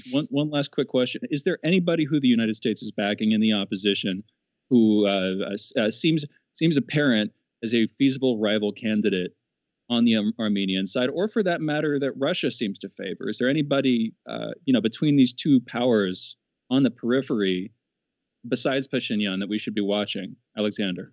The Russians have a very close relationship with the current Armenian president, President Sargsyan. And I think that on balance, that's the person they would want to work with. I don't think, and this is perhaps a weakness of Russian foreign policy, I don't think that they have much real contact with the Armenian opposition, because the Russians have never really been skilled at establishing those kinds of contacts in any country. They failed completely in Ukraine, for example, and they haven't really done the same thing to anything like the same extent in Armenia either. As for the United States, it has invested so heavily in Pashinyan that they don't really have any choice, it seems to me, other than to back him. Because, of course, coming back to the point that was being made earlier in the program, he is now so discredited that everybody who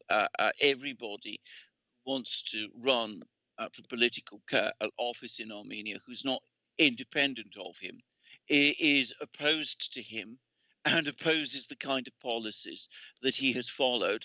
And they are all calling at the moment for a closer relationship with Russia, with some, I expect, very marginally on the fringe, calling for outright union with Russia. Interesting. Alexander, very interesting. I mean, in other words, between Russia and the United States, they are both backing, to the extent that Russia would be backing somebody, people who are currently in power, with the United Yes. States favoring the prime minister and Russia favoring the current president. We need to go into a break, and we have to close out our interview with you. Alexander Mercouris, thank you for joining us. Great conversations.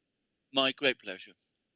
For those listening, that was the voice of Alexander Mercouris, editor-in-chief at theduran.com. You can follow Alexander on YouTube on his channel, Alexander Mercouris. You can also watch The Duran on YouTube, and you should check out their website, theduran.com. You're listening to Fault Lines with Thomas and Stranahan. We will be back in a minute with our next guest, Dr. Mikhail Kogan. See you on the other side of this short break.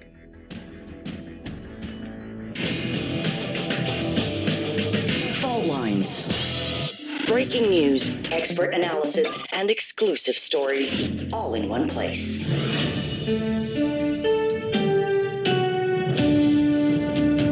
Radio Sputnik, telling the untold. Stuck in traffic?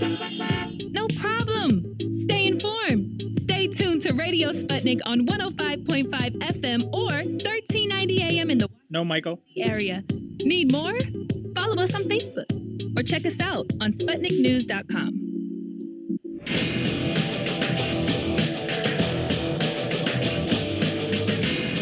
Fault Lines. And we are back. You're listening to Fault Lines with Thomas and Stranahan, and we're bringing our guest on.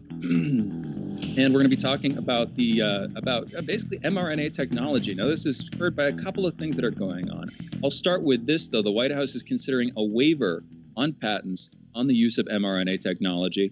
But there's pushback on that idea, and the pushback is centered around the fear, and it's a funny fear to have, the fear that Russia and China, through getting access to this technology, could use it to do things like, for instance, cure lung cancer or cure heart disease, improve people's bodily functions in basic ways. The idea that our ostensible geopolitical foes, that the countries we've made our enemies on the global stage, could use the technology for good effect, for some reason frightens some in some quarters. Anyway, for a conversation on what exactly mRNA is, which vaccines currently use it, and some of the potential applications of the mRNA technology, we are joined now by Dr. Mikhail Kogan.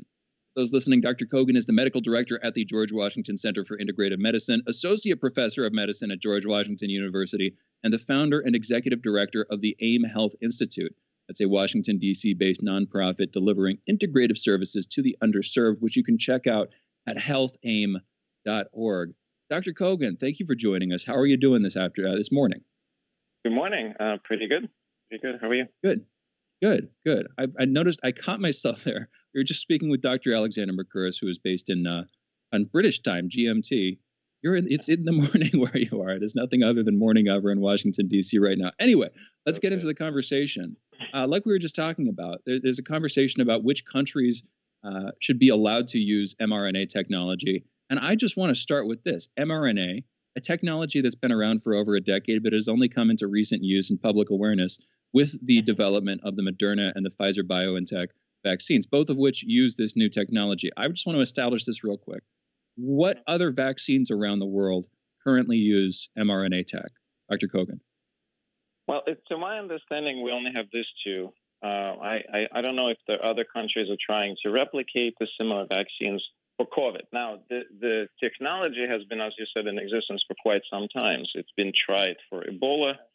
It's been tried for several other illnesses. In the past, this vaccine has failed to be effective. And I think this was early in the pandemic, there was a concern that, it's not going to work because previously multiple attempts to create mRNA vaccines have all failed.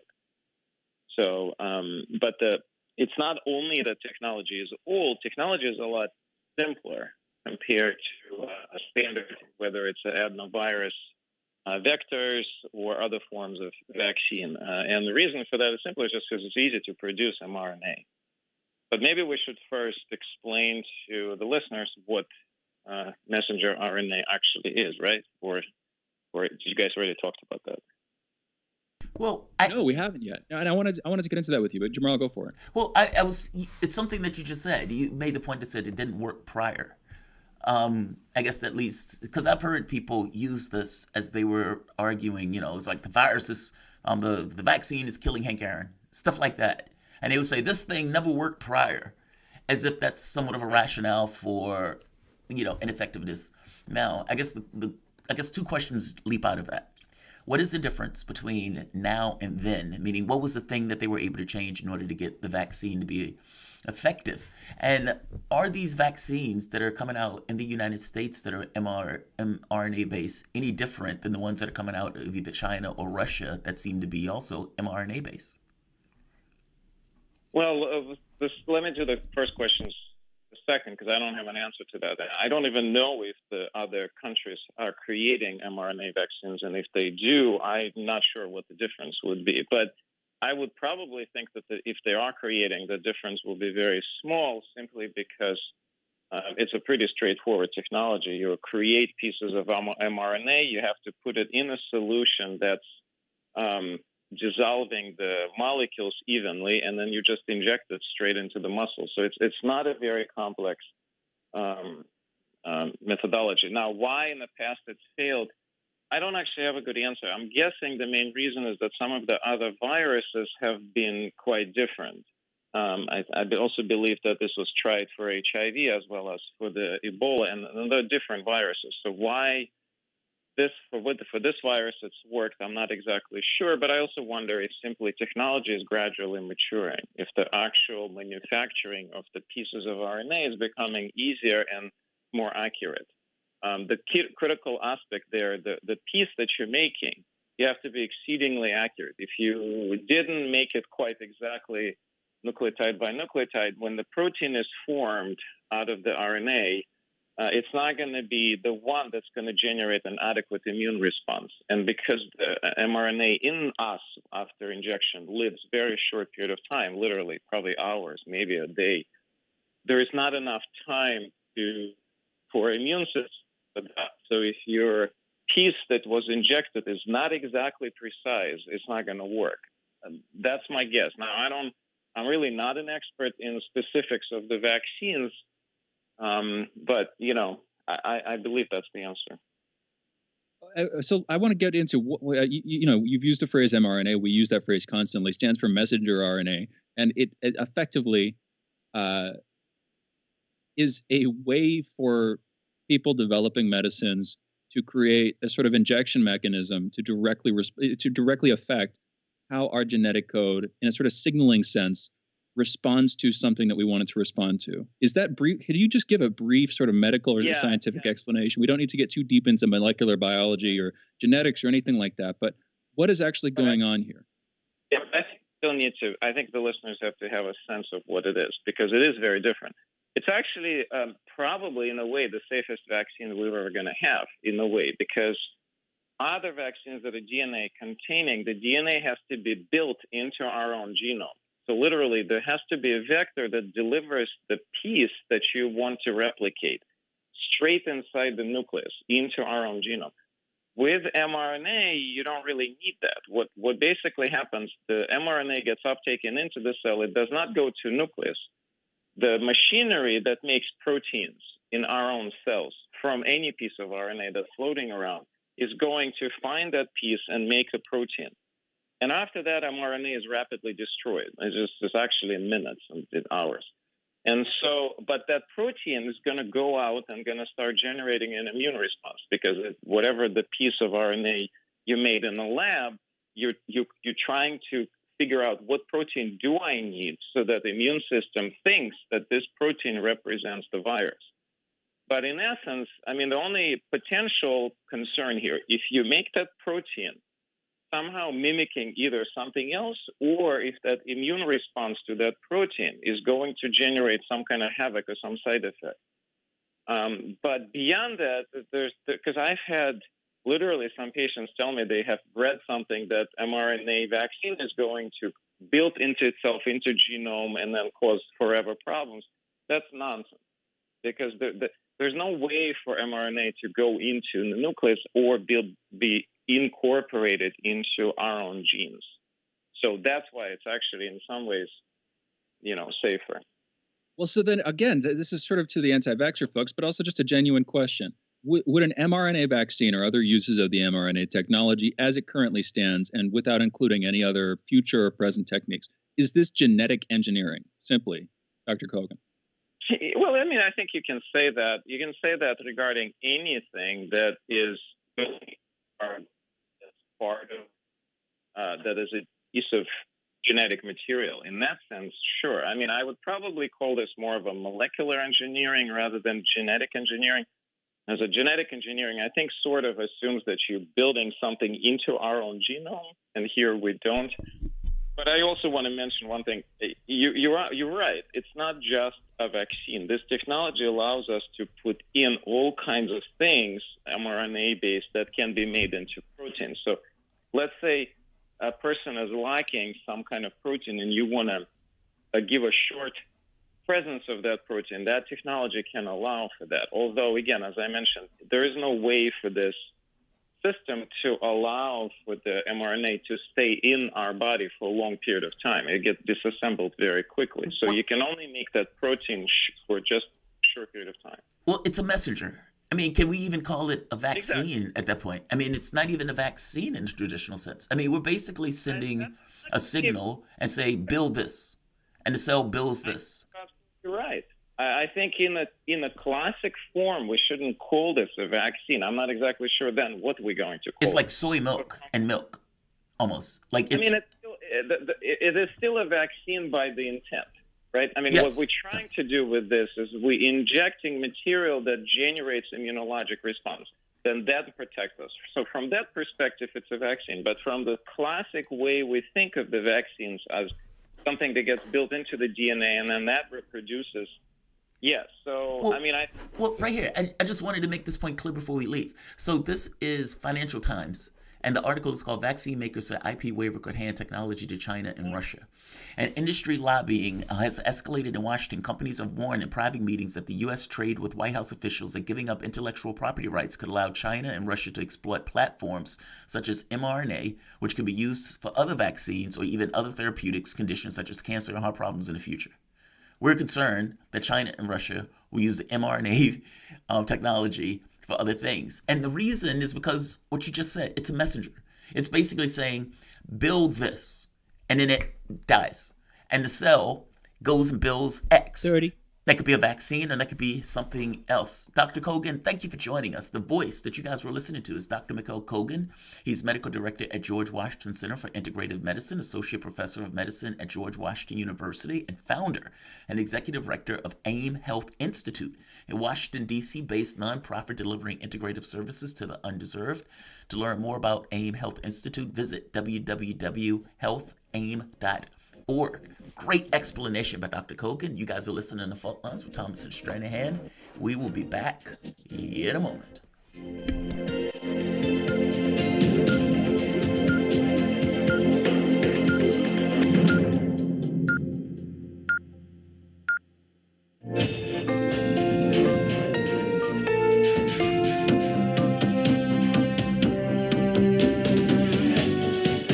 Listening to Radio Sputnik,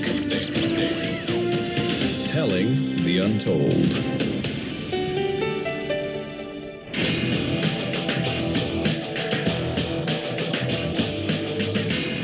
Fault Lines. Live from across the divided states of America, it is now time for our last hour this morning of the most disruptive show, covering news, events, politics, and more from across the disunited states of America and the increasingly politically fragmented and battled surface of our globe. In the independent corner, I'm your political analyst, Shane Stranahan. And in the left corner, I am the indefatigable, the ever vigilant, the last man on the wall, your political analyst, Jamarl Thomas. And together we are Fault Lines with Thomas and Stranahan. All right. Good morning again, folks. I hope if you're joining us just now or if you've been with us for the whole show or some mix, I hope you're having a great morning. I want to give everybody a quick rundown of today's show so far.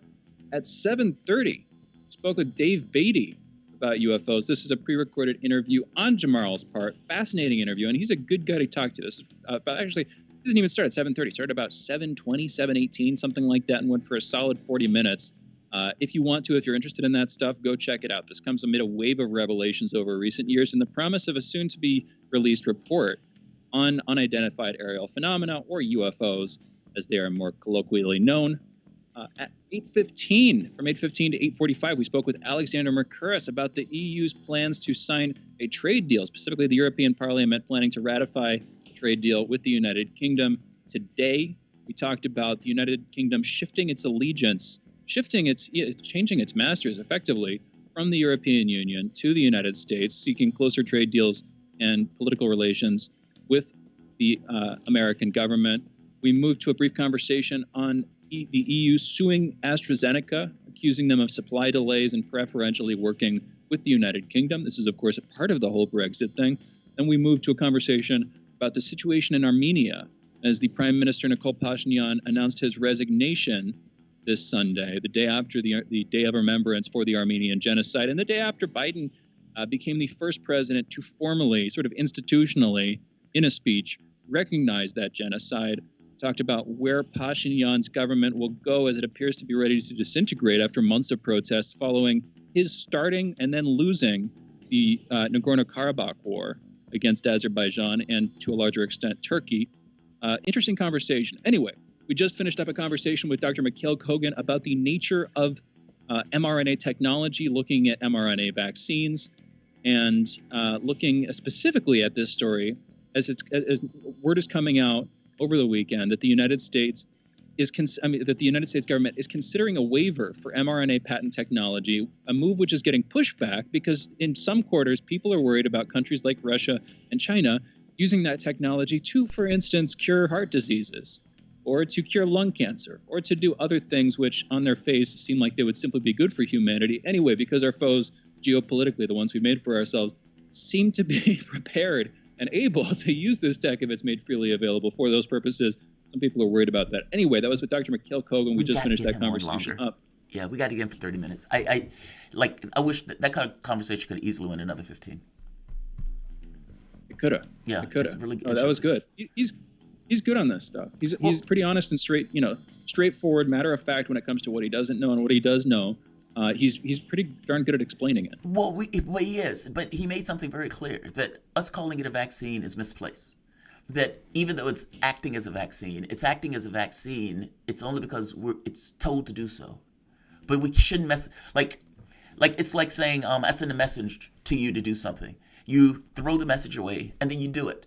Well, the thing that I sent to you was just the message. It wasn't whatever you ended up doing.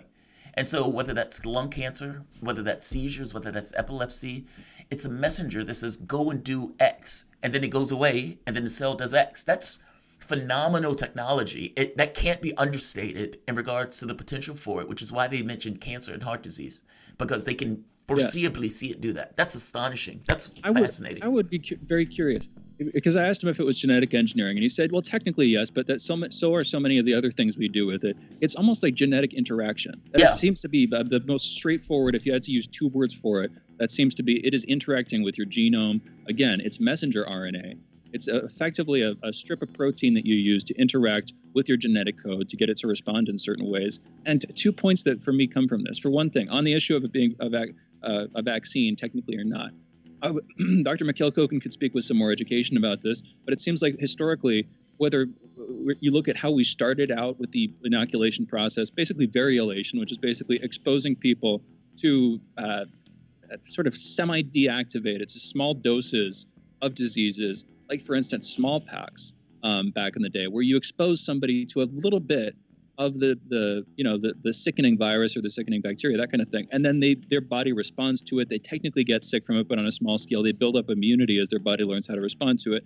Or, you move forward from variolation to more modern vaccines, like the adenovirus ones that we've been talking about, where you're effectively taking a deactivated form of that cell, and giving it just enough information for your body to learn how to respond to it so that you build that immunity up. I think the point here across this line of development is what you're trying to build in your body is some level of immunity. That's what, if we had to, it seems like the definition of vaccine is in some sense changing because we're developing new techniques that allow us to quote unquote vaccinate people.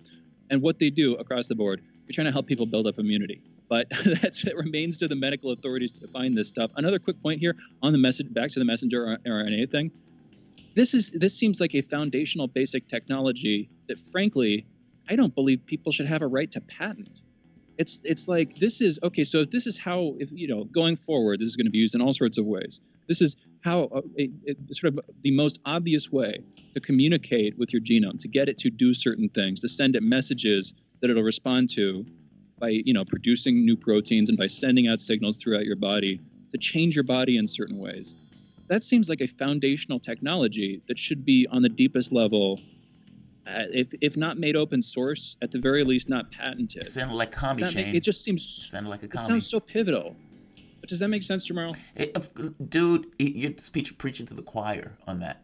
You're preaching to the choir on that. Of course I'm not going to think that stuff should be patented. I mean, because you're talking about this, the technology that we're uncovering. It's fundamental to us as human beings. I don't think they should be able to patent cells.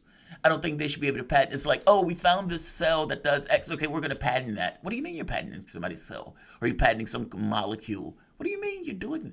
Like, no, I don't think that stuff should be patentable. And what does that mean? The richer countries are the only countries that should have access to it, and the poor countries would have to pay in order to get pivotal technology? No, of course I agree with you. No, I don't. There's some things that shouldn't apply to, and this is one of them. No, and this is like we were talking about off the show the other day. You can have the same conversation with the patents when it comes to companies like Monsanto. And frankly, you say I sound like a commie. I'm teasing you. I'm not a conservative, but the conservatives in the United States were some of the earliest naturalists, some of the earliest people who wanted to conserve wild spaces, create natural parks, conserve wildlife. It kind of fits in, literally conservative. And I'm saying that has changed. That has changed pretty radically when it comes to libertarianism and its influence on the right wing in the States. But I would argue that a lot of modern day conservatives would probably agree you shouldn't be patenting basic biological processes, because if you do so, you're giving over power to an authority over something that's fundamental and integral to who you are. Anyway, It'd be interesting to get some people on to talk about this from that side. But I think this message, the idea, has pretty broad appeal for the American public. Anyway, I think it has. I think it has appeal for the public. I don't think it has appeal for corporate interests. I think the corporate sector of this, it will be dramatically against what we are saying here. But you're right. You're talking about something that's pertinent to me, a physical process that takes place within me. How are you saying that you have some level of control and dominance over this? Yeah, I think it depends on which corporations you're talking about. If you're talking about the rent-seeking corporate elite, the people who already have the power base in place to be able to get those patents and to be able to make a crap ton of money off of those patents, then no, they don't want to be unable to patent that technology. But if you're talking about all of the young or the slightly more displaced or the as yet uncreated companies that want free use for that technology to do all sorts of things, I don't think it's as simple as saying corporate America is entirely against patents. I think it depends on who you're talking to. And by definition, the larger, louder players are the ones you're going to hear. And the ones later this hour, politicians to allow it. Maybe. Hey, later this hour at 9:15, in just a couple of minutes, we're going to be speaking with Gareth Porter about the JCPOA and Iran's foreign minister caught in a hot mic, effectively saying that he doesn't steer foreign policy in the country. We'll be getting back to that in just a couple of minutes. Then at 9:30 a.m. later this morning, we're going to be talking with Chris Smalls. You might, probably would know him. He's been getting a bunch of press over recent months as the activist and organizer known for not just staging a walkout at an Amazon regional fulfillment center, but also as a sort of union organizer across the board with Amazon, with his Congress for Essential Workers. I've seen high-profile pieces on him from like the Gravel Institute, a documentary, I think their first documentary about the dude. Anyway, we're going to be talking to him a few weeks after the Bessemer, Alabama vote failed to create a union at an Amazon warehouse. We'll be getting into that with Chris. But without further ado, in the limited time we have left in this segment, let's get into headlines. First up, in COVID news. Yesterday in the United States, there were reported at least 47,430 new COVID cases and 479 new deaths. Over the past week, there has been an average of 55,058 cases per day. That's a decrease of 20% from the average 2 weeks earlier. 29% of the American public has been fully vaccinated so far. That's almost a third of Americans. And 42% of residents have received at least one dose. As of this morning, the coronavirus has infected more than 32,151,152 people across the United States. And so far, it has killed about 572,237. President Biden is today expected to roll out new guidance from the CDC on mask wearing. That guidance is expected to ease recommendations about wearing masks outdoors. The CDC currently recommends that people wear masks in all public settings, and that includes the outdoors, which I see as silly, frankly. The United States has announced it will begin sharing its 60 million doses of AstraZeneca with other countries. The U.S. currently has in its possession 10 million doses and will share 50 million more as they become available in May and June. There is increasing evidence that the Indian government is undercounting the number of cases and deaths from COVID-19. New crematoria have been created across the state of Delhi, and some say that the number of bodies they're cremating are higher than the total of number of deaths by a wide enough margin that they estimate the cases may be double what the government is reporting. I'll say that again. Informal estimates, you should take these with several grains of salt or maybe heck a half pound of it. Cases that are being reported around the globe of Indian deaths and cases which are reaching all-time highs may be actually undercutting it by half. Real numbers may be double that simply because of what these crematoria are seeing in terms of the bodies coming in. International aid, by the way, has begun arriving in India with a shipment of ventilators and oxygen generators coming in. In England, researchers found that the pandemic is affecting young children's social development by depriving children of opportunities to expand their vocabulary and engage in person with other kids. This comes as an analysis of 50,000 pupils from schools across England showed an increased number of 4- and 5-year-olds needing help developing their language skills. Of 58 primary schools across the country, 76% of those schools said that more pupils starting school last September needed more support with communication than in previous years. 96% of the schools polled said they were worried about their pupils' speech and language development.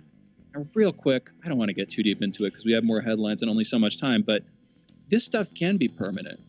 During the developing years of their lives, if you're restricting kids from learning how to speak clearly or eloquently or even at all with other kids in their age range, it is known. An article that I was reading about this earlier stated very clearly, these can cause permanent developmental delays. And if you're doing this across the entirety of a population or the bulk of a population, it may not be as bad as every one of those kids having Osgood-Schlatter's disease, but it should be taken into consideration. And this is a serious damn problem. I don't know how else to say it.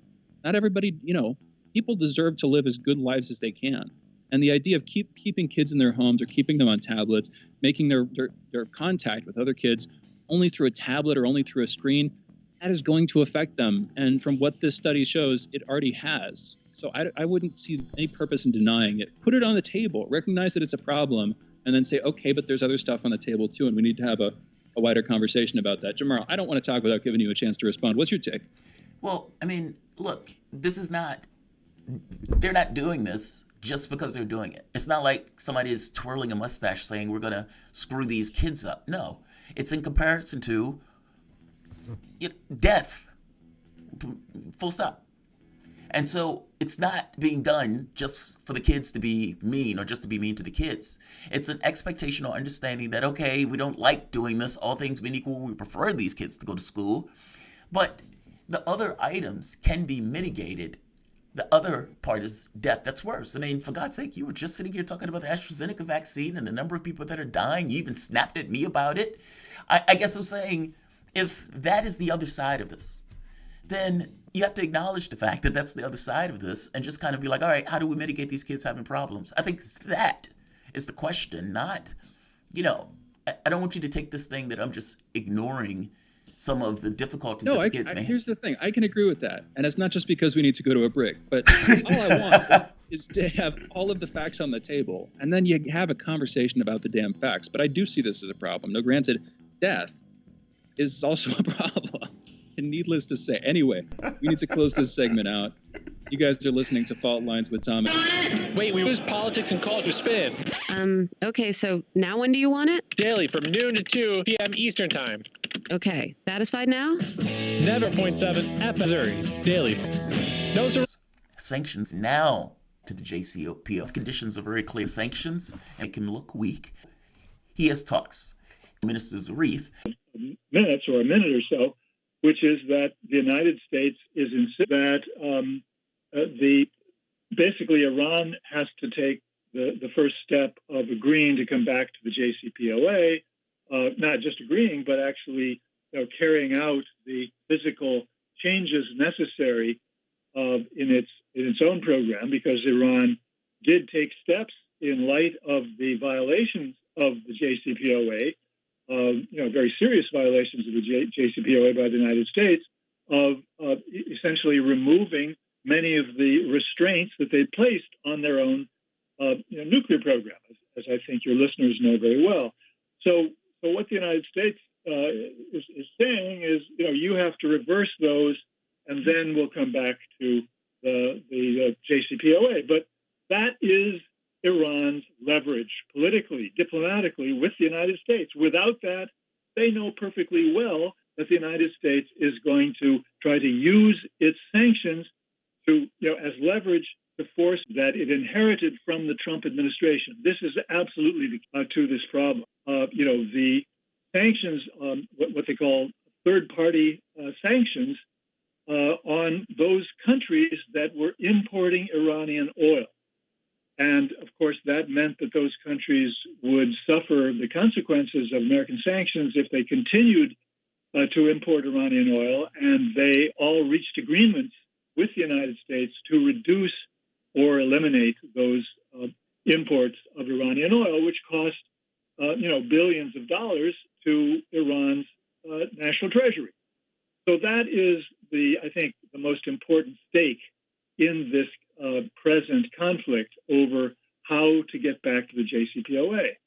And it is beyond me how the Trump, I said Trump, I meant Biden. Freudian slip, because I have a hard time seeing how Blinken is any different than Pompeo. I'm afraid I have to agree with you pretty much on this one. I mean, they're really acting like a bunch of Trumpists, but it's beyond me how they can expect anyone to take seriously the idea that they do not have to essentially drop these sanctions, basically give up those sanctions, and as part of this deal, because it's so obvious. And the problem, of course, is that the stupid mainstream media will not cover this issue. They will not make that point. They are extremely loyal to this administration, and they will not cause any difficulty for them by pointing out this painful reality. And it's a weird move on the part of the Biden administration because, again, after all, Biden was vice president under Obama when Obama signed the JCPOA, created the JCPOA, and signed it with Iran. And yet he's imitating Trump. He's aping Trump a little bit more. Trump was the one to pull out of it. We've been over this who knows how many times at this point. The ball is in some sense in our court. We should drop the sanctions. That's the reciprocal thing to do after we reinstalled them. But Biden, for leverage, is putting the onus on the Iranian side. I want to come to Iran, and specifically, I want to talk to. I don't mean literally travel. That would be interesting. I want to return to the topic of this from Iran's side, as Jamarl mentioned.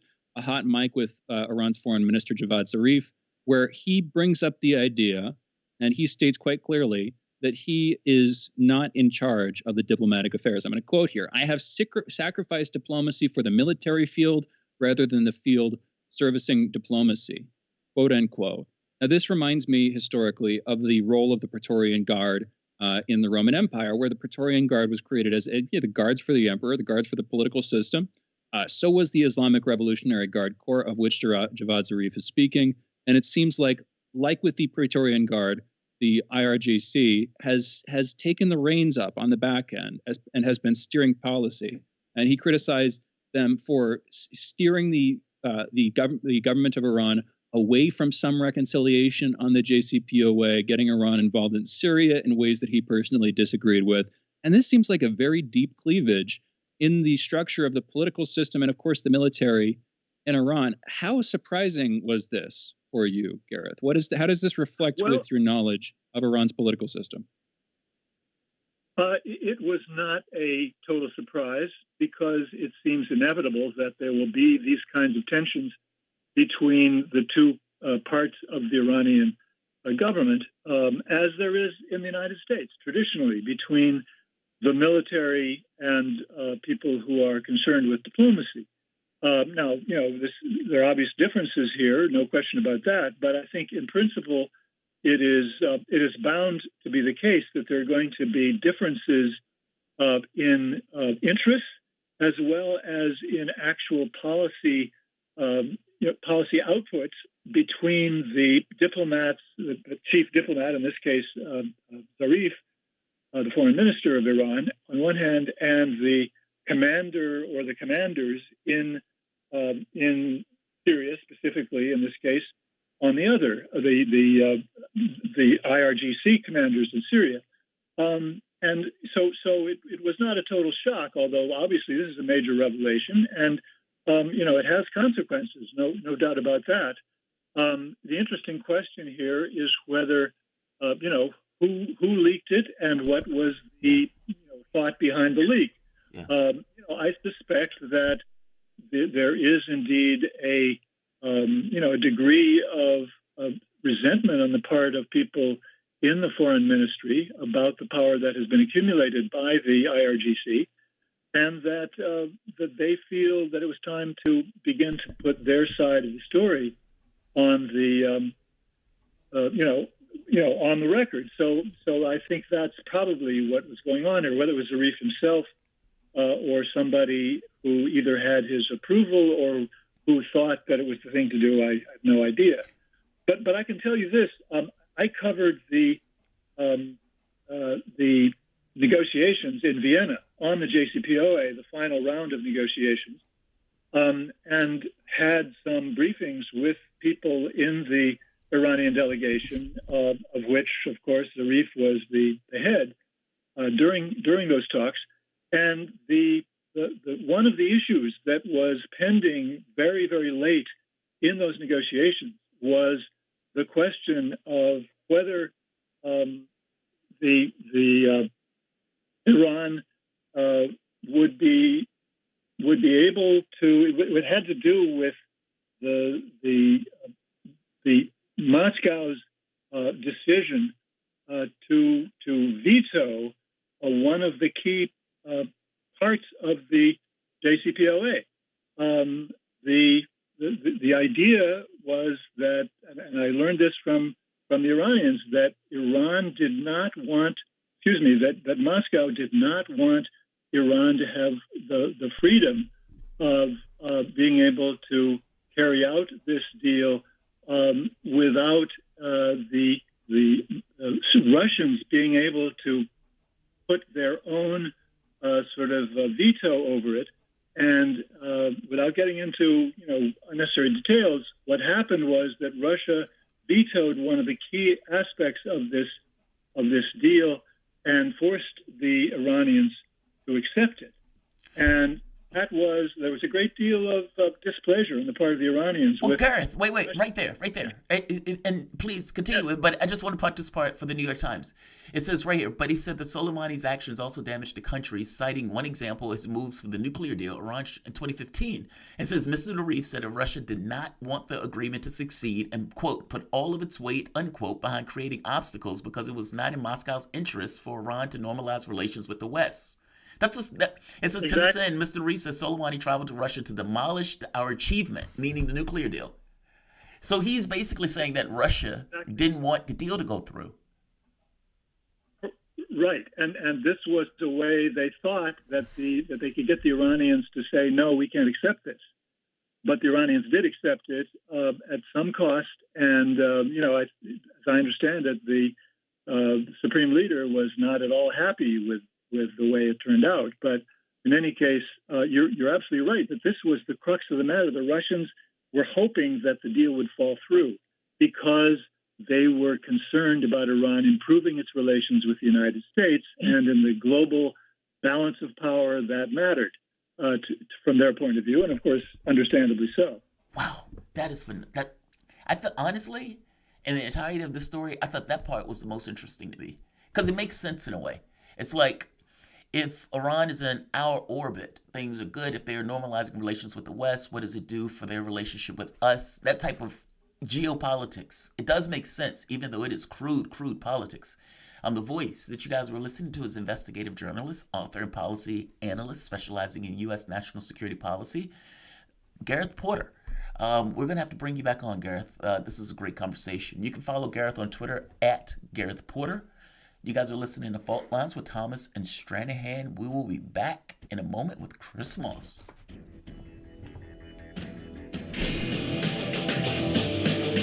Fault Lines. Tough questions are the most powerful weapon we have. As long as you have questions, we'll keep asking.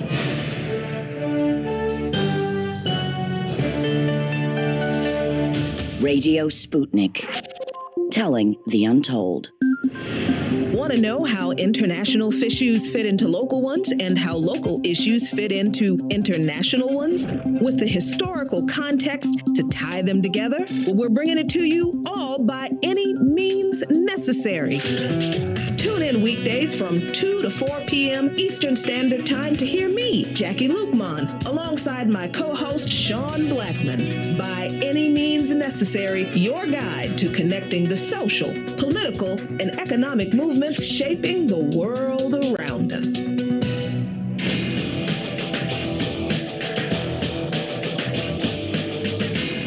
Fault Lines. Welcome back to Fault Lines on Radio Sputnik. My name is Jamarl Thomas. I'm joined by my co-host Shane Stranahan, coming to you live out of our station in Washington, D.C. I was hurt greatly earlier this month, injured significantly so, along with many other people who was hoping that for once, first time, Amazon would get unionized. Now, this was the facility that was in Alabama. There was a lot of noise, a lot of interest, a lot of attention given to it. But when the vote tally came in, Amazon was able to stave off another unionization effort. Now, this goes into the idea of the amount of power that companies have to influence employees. The meetings that these guys have, having the vote tally taken in place instead of out of center, the forcing employees to meet in the various parts in order to tell them unceasingly how horrible unions are, how much it's not in their particular interests. And so it's not all that unsurprising that employees who think that their lives or their jobs are going to be at stake if they decide to push for this particular effort, that they end up voting against something that is not in their interests, or at the very least that they don't believe is in their interests. Amazon wins. To have a conversation, we're joined with Christian Smalls. Christian Smalls is an activist and organizer best known for staging a walkout at the Amazon Regional Fulfillment Center in Staten Island, New York, following the company's failure to protect him and his fellow workers after learning that the employees had suffered positive COVID-19 tests. Chris, welcome back to the show. Thank you for joining us again. Absolutely. Thank you for having me. Absolutely. I thought you might have been in the dumps after the Amazon loss, and that you might have been like, okay, I'm not going to show my face for a while. I'm going to go through my depression state, my depression period after all of this. I would imagine you were greatly bothered by the loss in Alabama. So two questions, I suppose, arise from that. What did you experience as the loss took place, and why do you believe that loss took place in the first place? I guess, how do you frame this in regards to, like, what were you feeling and experiencing after that loss? But more importantly, or just as importantly, why did the loss happen in the first place from your standpoint, from your point of view? Yeah, sure. I mean, I was down there in Alabama. I seen some of the missed opportunities. I'm gonna answer the second question first. I seen some of the missed opportunities on the ground. Unfortunately, what everybody seemed to think was there was this amazing campaign, and they had a lot of workers' influence. It looked very good with the politicians and celebrities. And when I was down on the ground, I could tell you none of that meant anything. The workers were still misinformed. Workers were still being told that they're going to be put into all these different strikes and lose all this money. And obviously the traffic lights and the police presence, the things that the city did, I guess putting the post office, the post mailbox in front of the building, all the things that they did, it played a part as well. So I never, to be honest with you, when I left Alabama, I never expected them to even win. And so I was already preparing for the loss weeks before. Really? Oh yeah, definitely. And I can tell you some more about it as well. They didn't really want to incorporate me working with the workers. and I don't know why. I still don't know why. But from what they were telling me, this was the RWDSU telling me that, we don't want to merge the stories to intimidate workers even more. And I was like, well, y'all realize I'm in every one of y'all articles already. Our stories are already merged.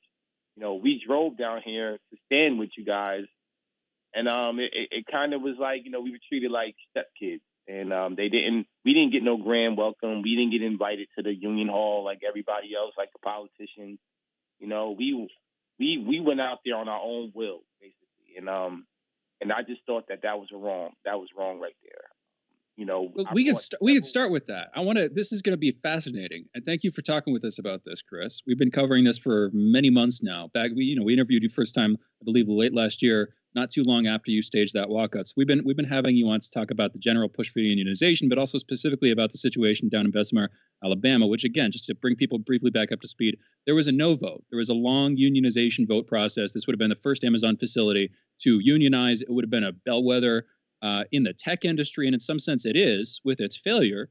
But from what you're saying, you went down there to visit the COEW, the Congress of Essential Workers, went down to Bessemer, Alabama, and you felt like your group was being excluded, pushed out. They didn't want to work with you. And you from what you saw, it simply wasn't being handled well. They didn't have enough strength or potency, the movement down there, to get the unionization through. To briefly summarize it, is that your take on this, Chris?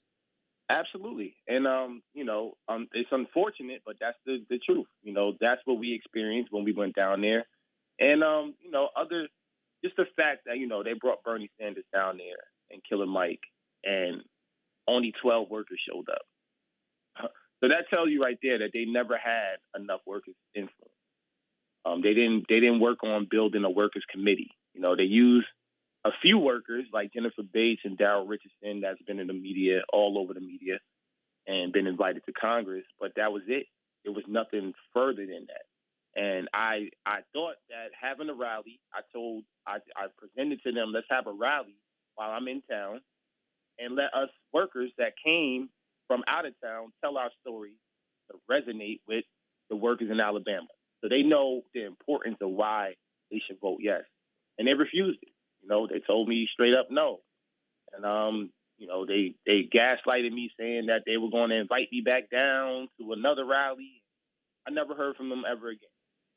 So, but why? Why do you think they took that step? I mean, that's so strange. I mean, you had a certain degree of experience trying to get the unions before.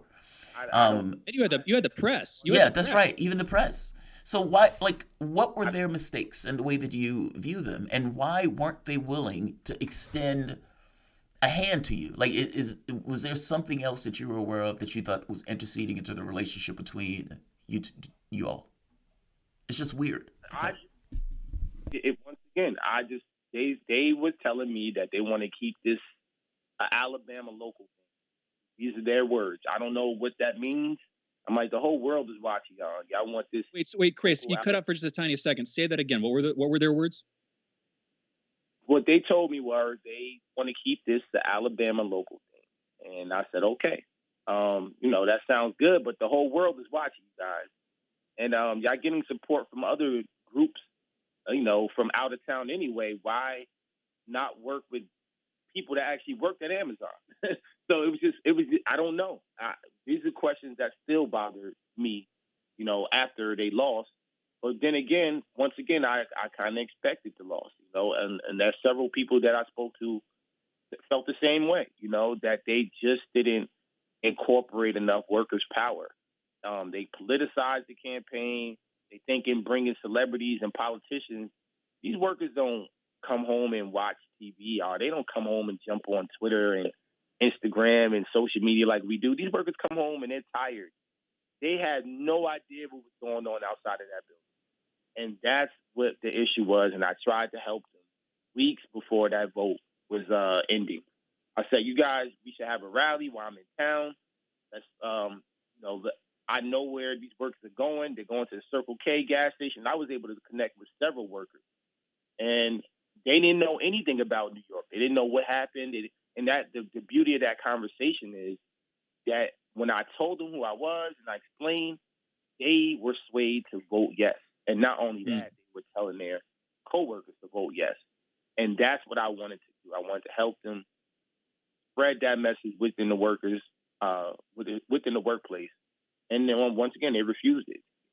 Chris, this is fascinating. Thank you so much for joining us. We absolutely had no idea where this was going to go. We didn't know what your take was going to be. This is immensely interesting. And here's where I want to go with this. We got a couple minutes left in this interview, and we might push you slightly into our next segment in terms of time here. But how is this process? How is getting pushed out from that union, despite being the person leading the cause nationally, as far as I can tell, the person getting the most press? You created your own organization. You may be new to union organizing, but even in this short period of time, you have plenty of experience under your belt, and you have a lot of connections, it seems. I was talking earlier about how the Gravel Institute, the sort of progressive think tank group associated with former Congressman Mike Gravel, they released like their first documentary, as far as I can tell, a full-length documentary about you and what you were pushing for. So you had the wind at your back in that sense. But this, I can only guess, was pretty dispiriting for you. How does this leave you feeling about the union effort, not just at Amazon and not just in the tech industry, but across the United States as a whole right now? What do you think people outside of the union space can learn from your experiences here, Chris? Yeah, I mean, that was definitely discouraging, to know that a union is not willing to work with, the fact that, once again, that we're actual Amazon workers. Whether I'm fired or not, I worked for the company for almost 5 years. I know the ins and outs of this company more than probably a majority of them. So it just didn't make any sense to me. But that helped us, once again, learning from their mistakes and their missed opportunities. That helped us up here in New York. That helped us figure out, all right, we're not going to go the established union route. Let's form an Amazon union. Let's form a union that's worker-led, that workers created. These are actual Amazon workers creating this union together. So there's nothing to compare it to. Because the first thing I can tell you on our first day out there, they're like, oh, you guys aren't affiliated with the RWDSU. Because now they have a blemish on their record with Alabama, and workers are now don't want to even communicate with people out there organizing because they assume that they're going to lose already. So that's the beauty of going the independent route. We're creating this from scratch. There's nothing to compare it to. We're workers organizing workers. And what's better than somebody who was in a position of leadership for 4 years with Amazon and opened up 3 major buildings for them? I have a lot of experience under my belt. And like you mentioned, when I don't know how to unionize yet, but I'm learning as I go, and it's not that difficult. We're taking classes. We signed up with Jane McAlevy's strike school coming up in May. So we're doing the necessary things. We're crossing on our I's and dotting on our T's. So you're taking the losses basically. Look, it's a loss. It hurts, but we've learned from it, and we're going to go forward from that loss. I feel you on that. It still hurts as a loss, however. And when I look at that, I think to myself, okay, is that going to be better or worse? And this gets into the whole question of the PRO Act. This gets into this notion of, okay, maybe internally these companies have too much power. But I think your point is, well, yeah, these companies have too much power, but on top of these companies having too much power, they also made poor choices in trying to get this union formed. Do you think that the effects of this are to the positive or to the worse in regards to moving forward and the unionization effort? And what do you even think from the standpoint of the chances of the PRO Act? Yeah. I think, once again, Alabama obviously still sparked this. I'm already hearing about Iowa with the Teamsters. I know workers in other states that are already reaching out to me. I just got a phone call yesterday from workers in New Jersey. They didn't stop anything. The only thing is, once again, which union is right for these workers? So we're trying something new here, and I think that it's going to be successful. I know that I'm more motivated than ever, and my team is more motivated than ever. And the workers, the beauty of it, that the workers that are signing the cards right now, they haven't even heard about Alabama. So once again, we have a even playing scale, a clean slate. It's just the fact that we already know what Amazon's going to do. Amazon's going to, send out these messages, put things in the TV, put them in captive audience meetings. And I'm warning the workers, and it's really happening. Like day after day, it's happening. So these workers, this is New York. This is different than Alabama. This is a union town, union state. These workers know what unions do and what they don't do. So Amazon is actually playing into our hands, and I think it's going to resonate with the rest of the country if we're successful, and that's where our hopes are. As far as the PRO Act, Joe Biden knows that he should be signing this executive order. I heard some rumors about Kamala Harris talking about some task force. We don't know how far that's going to reach when it comes to these companies, but there needs to be some type of action on the government level as well, on a federal level. There needs to, on a national level, definitely needs to be some laws that help us out. Chris, one last quick comment here. I mean, here's the thing. I'm an outsider to this stuff. I've never been a part of a union, and I broadly empathize with the goal to have some method of collective bargaining where workers can kind of push back against, egregious demands and egregious impositions by companies and corporations across the states and around the world. On the other hand, I'm still trying to understand this. And from this instance, from your sort of case study here, it sounds like with that union, and it probably applies to many others across the country, they are self-serving, territorial, and in a lot of cases weak and sort of self-damaging. They should have worked with you. And I don't mean to say that just to credit you on this, but it would have been tactically and strategically very wise for them to work with you. We got to close here, but any quick comments on that? No, yeah, you're not the only one who said that. So that was a huge mistake on their part. Once again, I felt like, we were treated, just differently from everybody else that went down there to visit. And it didn't make sense to me, I'm not going to go down there and waste my time. I'm going to go down there and get to work. And that's what I thought I was going to do when I told them I was going down there. But it was like pulling teeth. And I don't know. We have to ask them and the president, who I yet to speak to, why they refused to work with us when we reached out to them several months ago. It didn't make any sense. But once again, that hurts the cause. It hurts the movement entirely. And that's another reason why workers are reluctant to get into unions, because, they see how they treat people that's been retaliated against. Then, what are they going to do? How are they going to say that they're going to represent them? So that's what I'm thinking. No, that's what I'm thinking. And in that sense, I kind of understand people. It's not just that they were underinformed or that there was union busting tactics. If this is how it worked, I kind of can't blame them for not voting to unionize. I kind of can't blame them for that. Chris, we got to follow this up at some other point. Thank you so much for joining us. Really appreciate it. Great conversation. No problem. Anytime.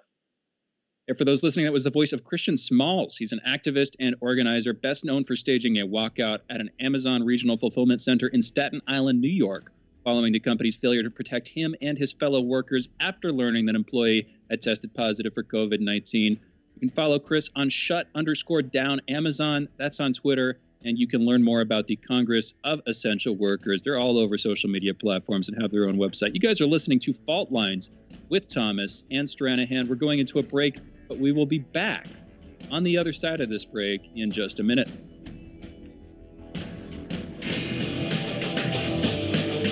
Fault Lines. Radio Sputnik. We speak your language. Find us at SputnikNews.com. Are you bored? Are you lonely? Do you need a hug? Well, we can't give you that, but we can keep you up to date on Radio Sputnik.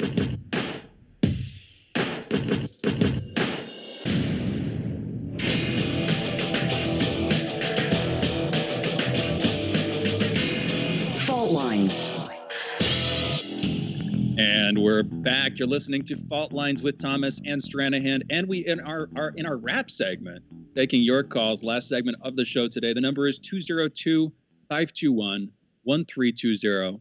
Again, that's 202-521-1320. We've got a few calls on the line, but room for more. Let's go to Tarif from New Orleans. Tarif, you're on the line. What's on your mind?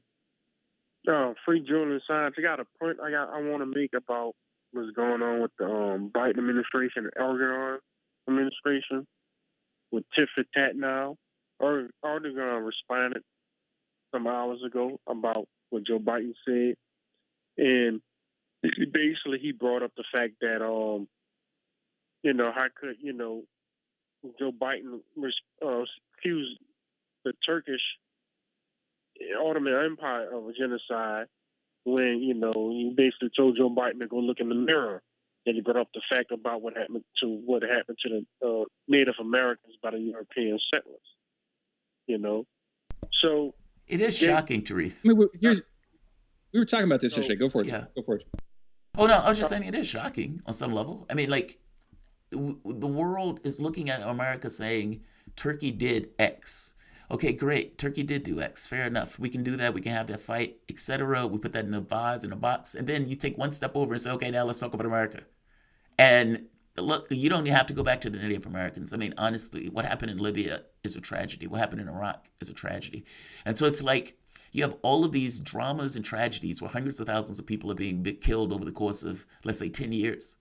How does the U.S. president walk out with a straight face and point the finger at anybody? It's just very strange. It's like, I agree. It's like, yes, this genocide did take place at the hands of the Ottoman Empire. Yes, that's true. All right. What about you, buddy? What about you? Well, I mean, we went back and forth on this yesterday, and I agree to some extent. One quick thing, though, it's not Turkey, it's the Ottoman Empire. And you said it at the second, but this isn't modern day Turkey that did this. It's the Ottomans. Clearly, they're an extension of them. But I just want to make that clear. But I mean, I didn't say Ottoman. I thought it said Ottoman. I'm sorry. The first, no, it's no big deal. The first time you said Turkey, but I just want to make it real clear. But we, as far like we were saying yesterday, we have, as far as I can tell, I was brought up in an education system that clearly recognized the atrocities committed against Native Americans. Maybe it's just that I'm younger, but at no point in my upbringing did I ever hear like serious defenses, even defenses in the textbooks that I was reading while I was in public school or in the cultural conversation around this stuff. It doesn't seem accepted.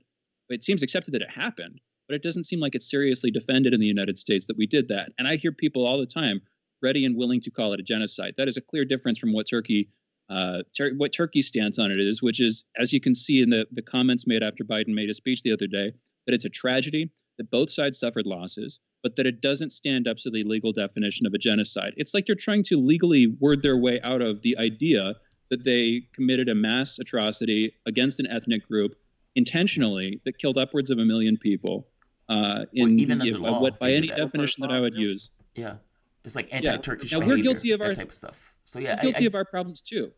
Yeah, and we talked about this yesterday, and I don't see any reason to shy away from it. And to that extent, I think they can learn something from the failures that the United States has had in processing historically its atrocities, including slavery, and the problems that we see, racially today. Tarif, I heard you coming back in there. We got a few more callers, but any quick thoughts there? Yeah, but I just want to say that trial with George Floyd, that's why it was important. That was a geopolitical trial. Billions of people actually saw what happened in the streets when that guy was kneeling on George Floyd's neck. If he would have freed that guy, if he would have walked out, then Biden would have never made that claim against Erdogan, against Turkey. I think he would have. Because you see how close I think he would have. I think he would have condemned it, but I still think he would have taken that chance to do that. It's an interesting point, and it's an interesting connection. But I believe that he would have still made that statement about, and in some sense, against Turkey. We got more callers though. We should go to him. Tarif, thank you for the call. We got Michael calling in from Sydney. Michael, what's going on? Yeah, hi guys. I'd just like to talk about Christian Smalls. He's a great advocate for unionism, and I myself, after leaving high school and becoming a junior stockbroker for 6 months, and then leaving that industry because I found out there were a bunch of tossers, and then going to apply for an internship with the Australian Council of Trade Unions, and they basically said to me, "What should be the goal of a union?" I said to empower the workers, basically so they can fight for their own rights. And they turned around and said to me, "Well, then what will they need unions for?" They're a bunch of careerist hacks, most of them, and workers should form their own unions and organise themselves. Totally on board with Christian Smalls. Most unions just protect their territory and are very territorial, like you said, Shane. And basically, they're all careerist hacks. Their organisers get paid in Australia upwards of $80,000 a year, over $100,000 a year for a senior organiser, and their workers are speaking to are on minimum wage of roughly $38,000 a year, $42,000 a year. And secondly, I actually worked for a union briefly before learning my lesson. And secondly, a shout out to the Archdiocese of Parramatta here in Sydney, which has come out against, and I'll preface this by saying there is no religion, there is only God, and may peace be with you and your prophet. The Archdiocese here, Parramatta, my daughter goes to a Catholic school, not my choice. but she does go to a Catholic school. So basically, they're coming out against an act before Parliament that's basically outlawing the teaching of gender equality, things like consent, gender diversity, and inclusivity. So they're coming out against that. Hats off to them. I think it's really good, and I think it's very good. Actually, I think it's extremely good that the Archdiocese has stood up and said, no, we believe that Jesus spread a message of peace and love of all human beings, and we should try to include the most marginalized. And just quickly on that point, I myself have no religion. My daughter's been to a temple. She's been to a church. She goes to a Catholic school. She's been to other religious places. Well, I took her to a mosque, and the Australian government said, well, the New South Wales government said I was endangering my daughter's welfare, and they put me in hospital for it. Michael, the conversation about gender fluidity, I was looking into the Archdiocese of Sydney talking about this stuff while you were bringing it up. It's an interesting conversation, which we do not have enough time for right now because we got another caller and we've got to close the show in about less than 2 minutes, I think, at this point. Michael, thank you for the call. Jamarl, we should come back to that conversation, maybe not necessarily restricted to Sydney, but bring some guests on to talk about that because obviously gender relations, but also the definition of gender identity, gender fluidity, which, was the term that you used in this stuff. In the education system, controversial, interesting conversation. Michael, thank you for the call. Let's go to Adam calling in from Virginia. Adam, you're on the line. What's on your mind? Joan, good morning. Thank you for taking my call. Long-time listener. I'll be as quick as I can because I know we're on a time limit. I think I'm literally playing telephone because I'm not on social media, so I don't have the way of conveying information to Mr. Smalls. But what might help is I suspect what happened down in Alabama is that psychological, that they were intimidated by his sort of celebrity portfolio that came with, and maybe for the next approach, and I think moving on to another location that will unionize will have better success rates, is if he approaches it asking, is there anything that I'm offering that feels intimidating to you, and how can we work that out? I could see that working. One thing that I forgot to bring up with Chris that I want to bring up when we get him back on is his organization was going around and staging like protests outside of, for instance, one of Jeff Bezos' homes and outside of facilities with like guillotines, like I believe play guillotines. Basically, the idea is we're coming for you. That seems pretty directly intimidating, and I could see how a local union might not be willing to play along with that. But we got to come back to that some other time. We got to close today's show out. You guys are listening to Fault Lines with Thomas and Stranahan. Have a great day. See you tomorrow morning at 7 a.m. Eastern. Fault Lines with Thomas and Stranahan, another one in the record books. Today was a really good show. So was yesterday, but today it felt good. I put it that way. Dave Beaty in the beginning. Look, when I say we have done probably better on this subject than anybody else, whether it's on broadcast news or whether it's on radio, I thoroughly mean that. Some of the interviews that we've been able to broadcast, subject matter experts, people who will be in the know and people who've been investigating this stuff, either from the government side or, for that matter, for the investigatory side. So there's that part. Chris Smalls is giving us the information about what happened behind the scenes in Alabama. I had never heard that. And he was there. He was the one that was directly dealing with it. And so it's interesting to bring him back on and have him talk about that. Alexander Makaris and the events that were taking place in Nikol Pashinyan in Armenia. Again, fascinating. Pashinyan finally steps down. And this is basically after losing a war and somehow staying in power all of that time, but leaving on Armenian genocide remembrance. Look, very good show today. Very good show. There was somebody else that I may be missing that I don't want to miss. Gareth Porter. The Iran thing is fascinating. And so the biggest and most interesting part of that story to me is right here. And look, we don't know who leaked this. They could have leaked this in order to try to hurt Zarif. They could have leaked this to try to undermine the Iranian military and the effect that the military has in regards to the protocols. They could have done this with the idea that we're trying to get the deal passed and we need to undermine. We have no idea. It's hard to know. And we can't do this thing of like, okay, what was the effect? How did this end up? And then this is why we can't do that. Somebody clearly leaked this. It might not even be somebody who is in Iran, which means that has to be taken into consideration. You have all sorts of groups that are trying to undermine Iran at this point, especially people who want to undermine the JCPOA. Israel is one of the factors that come to mind. So is it possible that something like this will be leaked in order to undermine the negotiation position in and of itself, or to create chaos in and of itself? Yes. What happens? Do tell. If the hardliners get into power, would the hardliners be less likely to push through the JCPOA? And is that the position of Israel, that they don't want the JCPOA pushed through anyway? And if leaking this was in some way beneficial to the hardliners, could Israel be potentially responsible for this? And would they kind of assume that Zarif and his cohort, meaning Hassan Rouhani, that they would lose the very next elections if something like this comes out and the hardliners take power? And those hardliners would agree with the Israeli position of not going back to the deal. We don't know who leaked this and the reason that they leaked this. And I'm making the point that there's several actors that are involved in the politics of this that either want the JCPOA to be pushed, meaning to go through, or to not go through. And all of those factors are at play right now in the world around us. So the fact that this has been leaked is fascinating. But right here, it's the part where he makes the point of saying the recording of the conversation that Russia didn't want this to go through. And if you think about it, it makes sense in a way. If you have several nations that are at odds with one another, and you, let's say you're Russia, and you have all of these Western powers that are basically line up countries around your border, well, you have a geopolitical problem.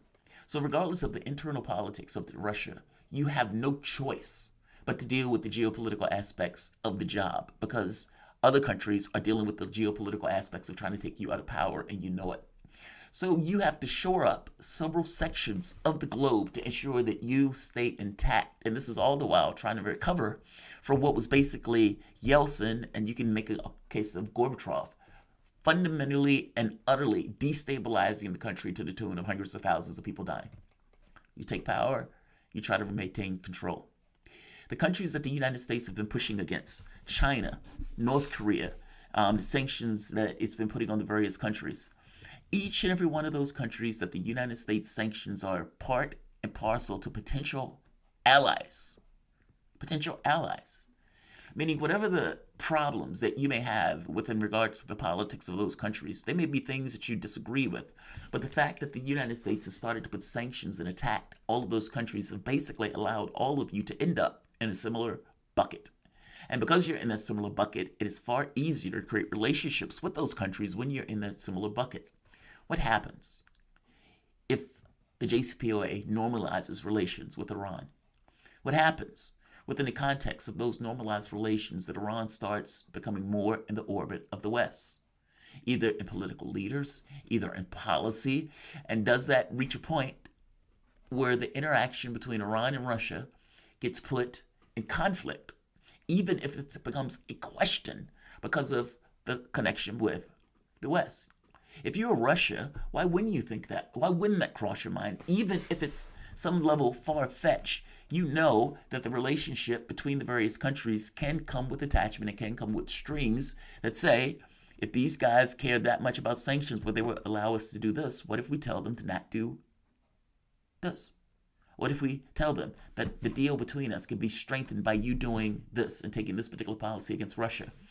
Why wouldn't strings be attached to it? Think about the way we interact with Ecuador. Think about the way we interact with Mexico, where we're talking about the vaccine and how there's always strings attached to it. Think of the way we use our vassal states in regards to pushing back against China. We don't want you to use Huawei. We don't want you to use these tech companies. We don't want you to buy those Russian weapons. Why wouldn't they take that step towards Iran also? Of course, Russia is going to think that way. Any state that's under pressure like that should think that way.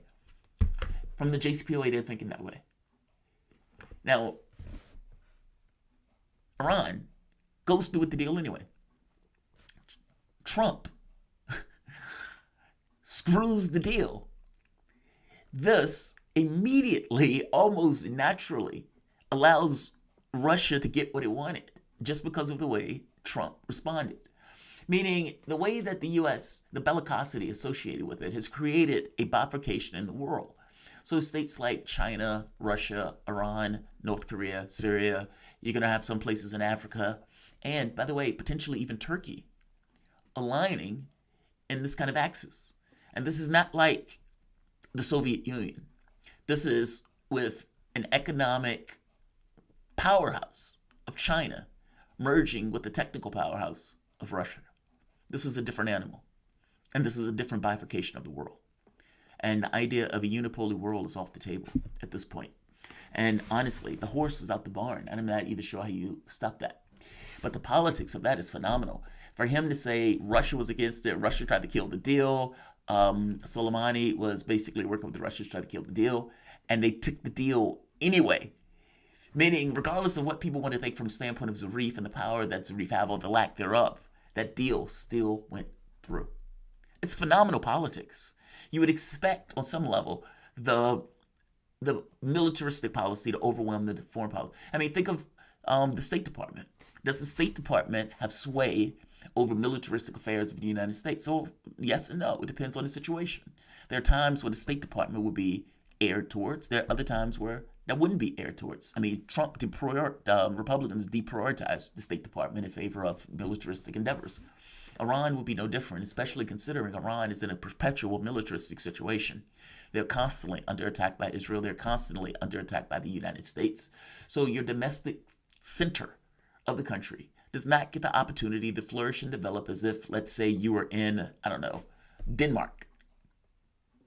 If you're in Denmark, yes, your militaristic affairs are going to be deprioritized for issues of the State Department.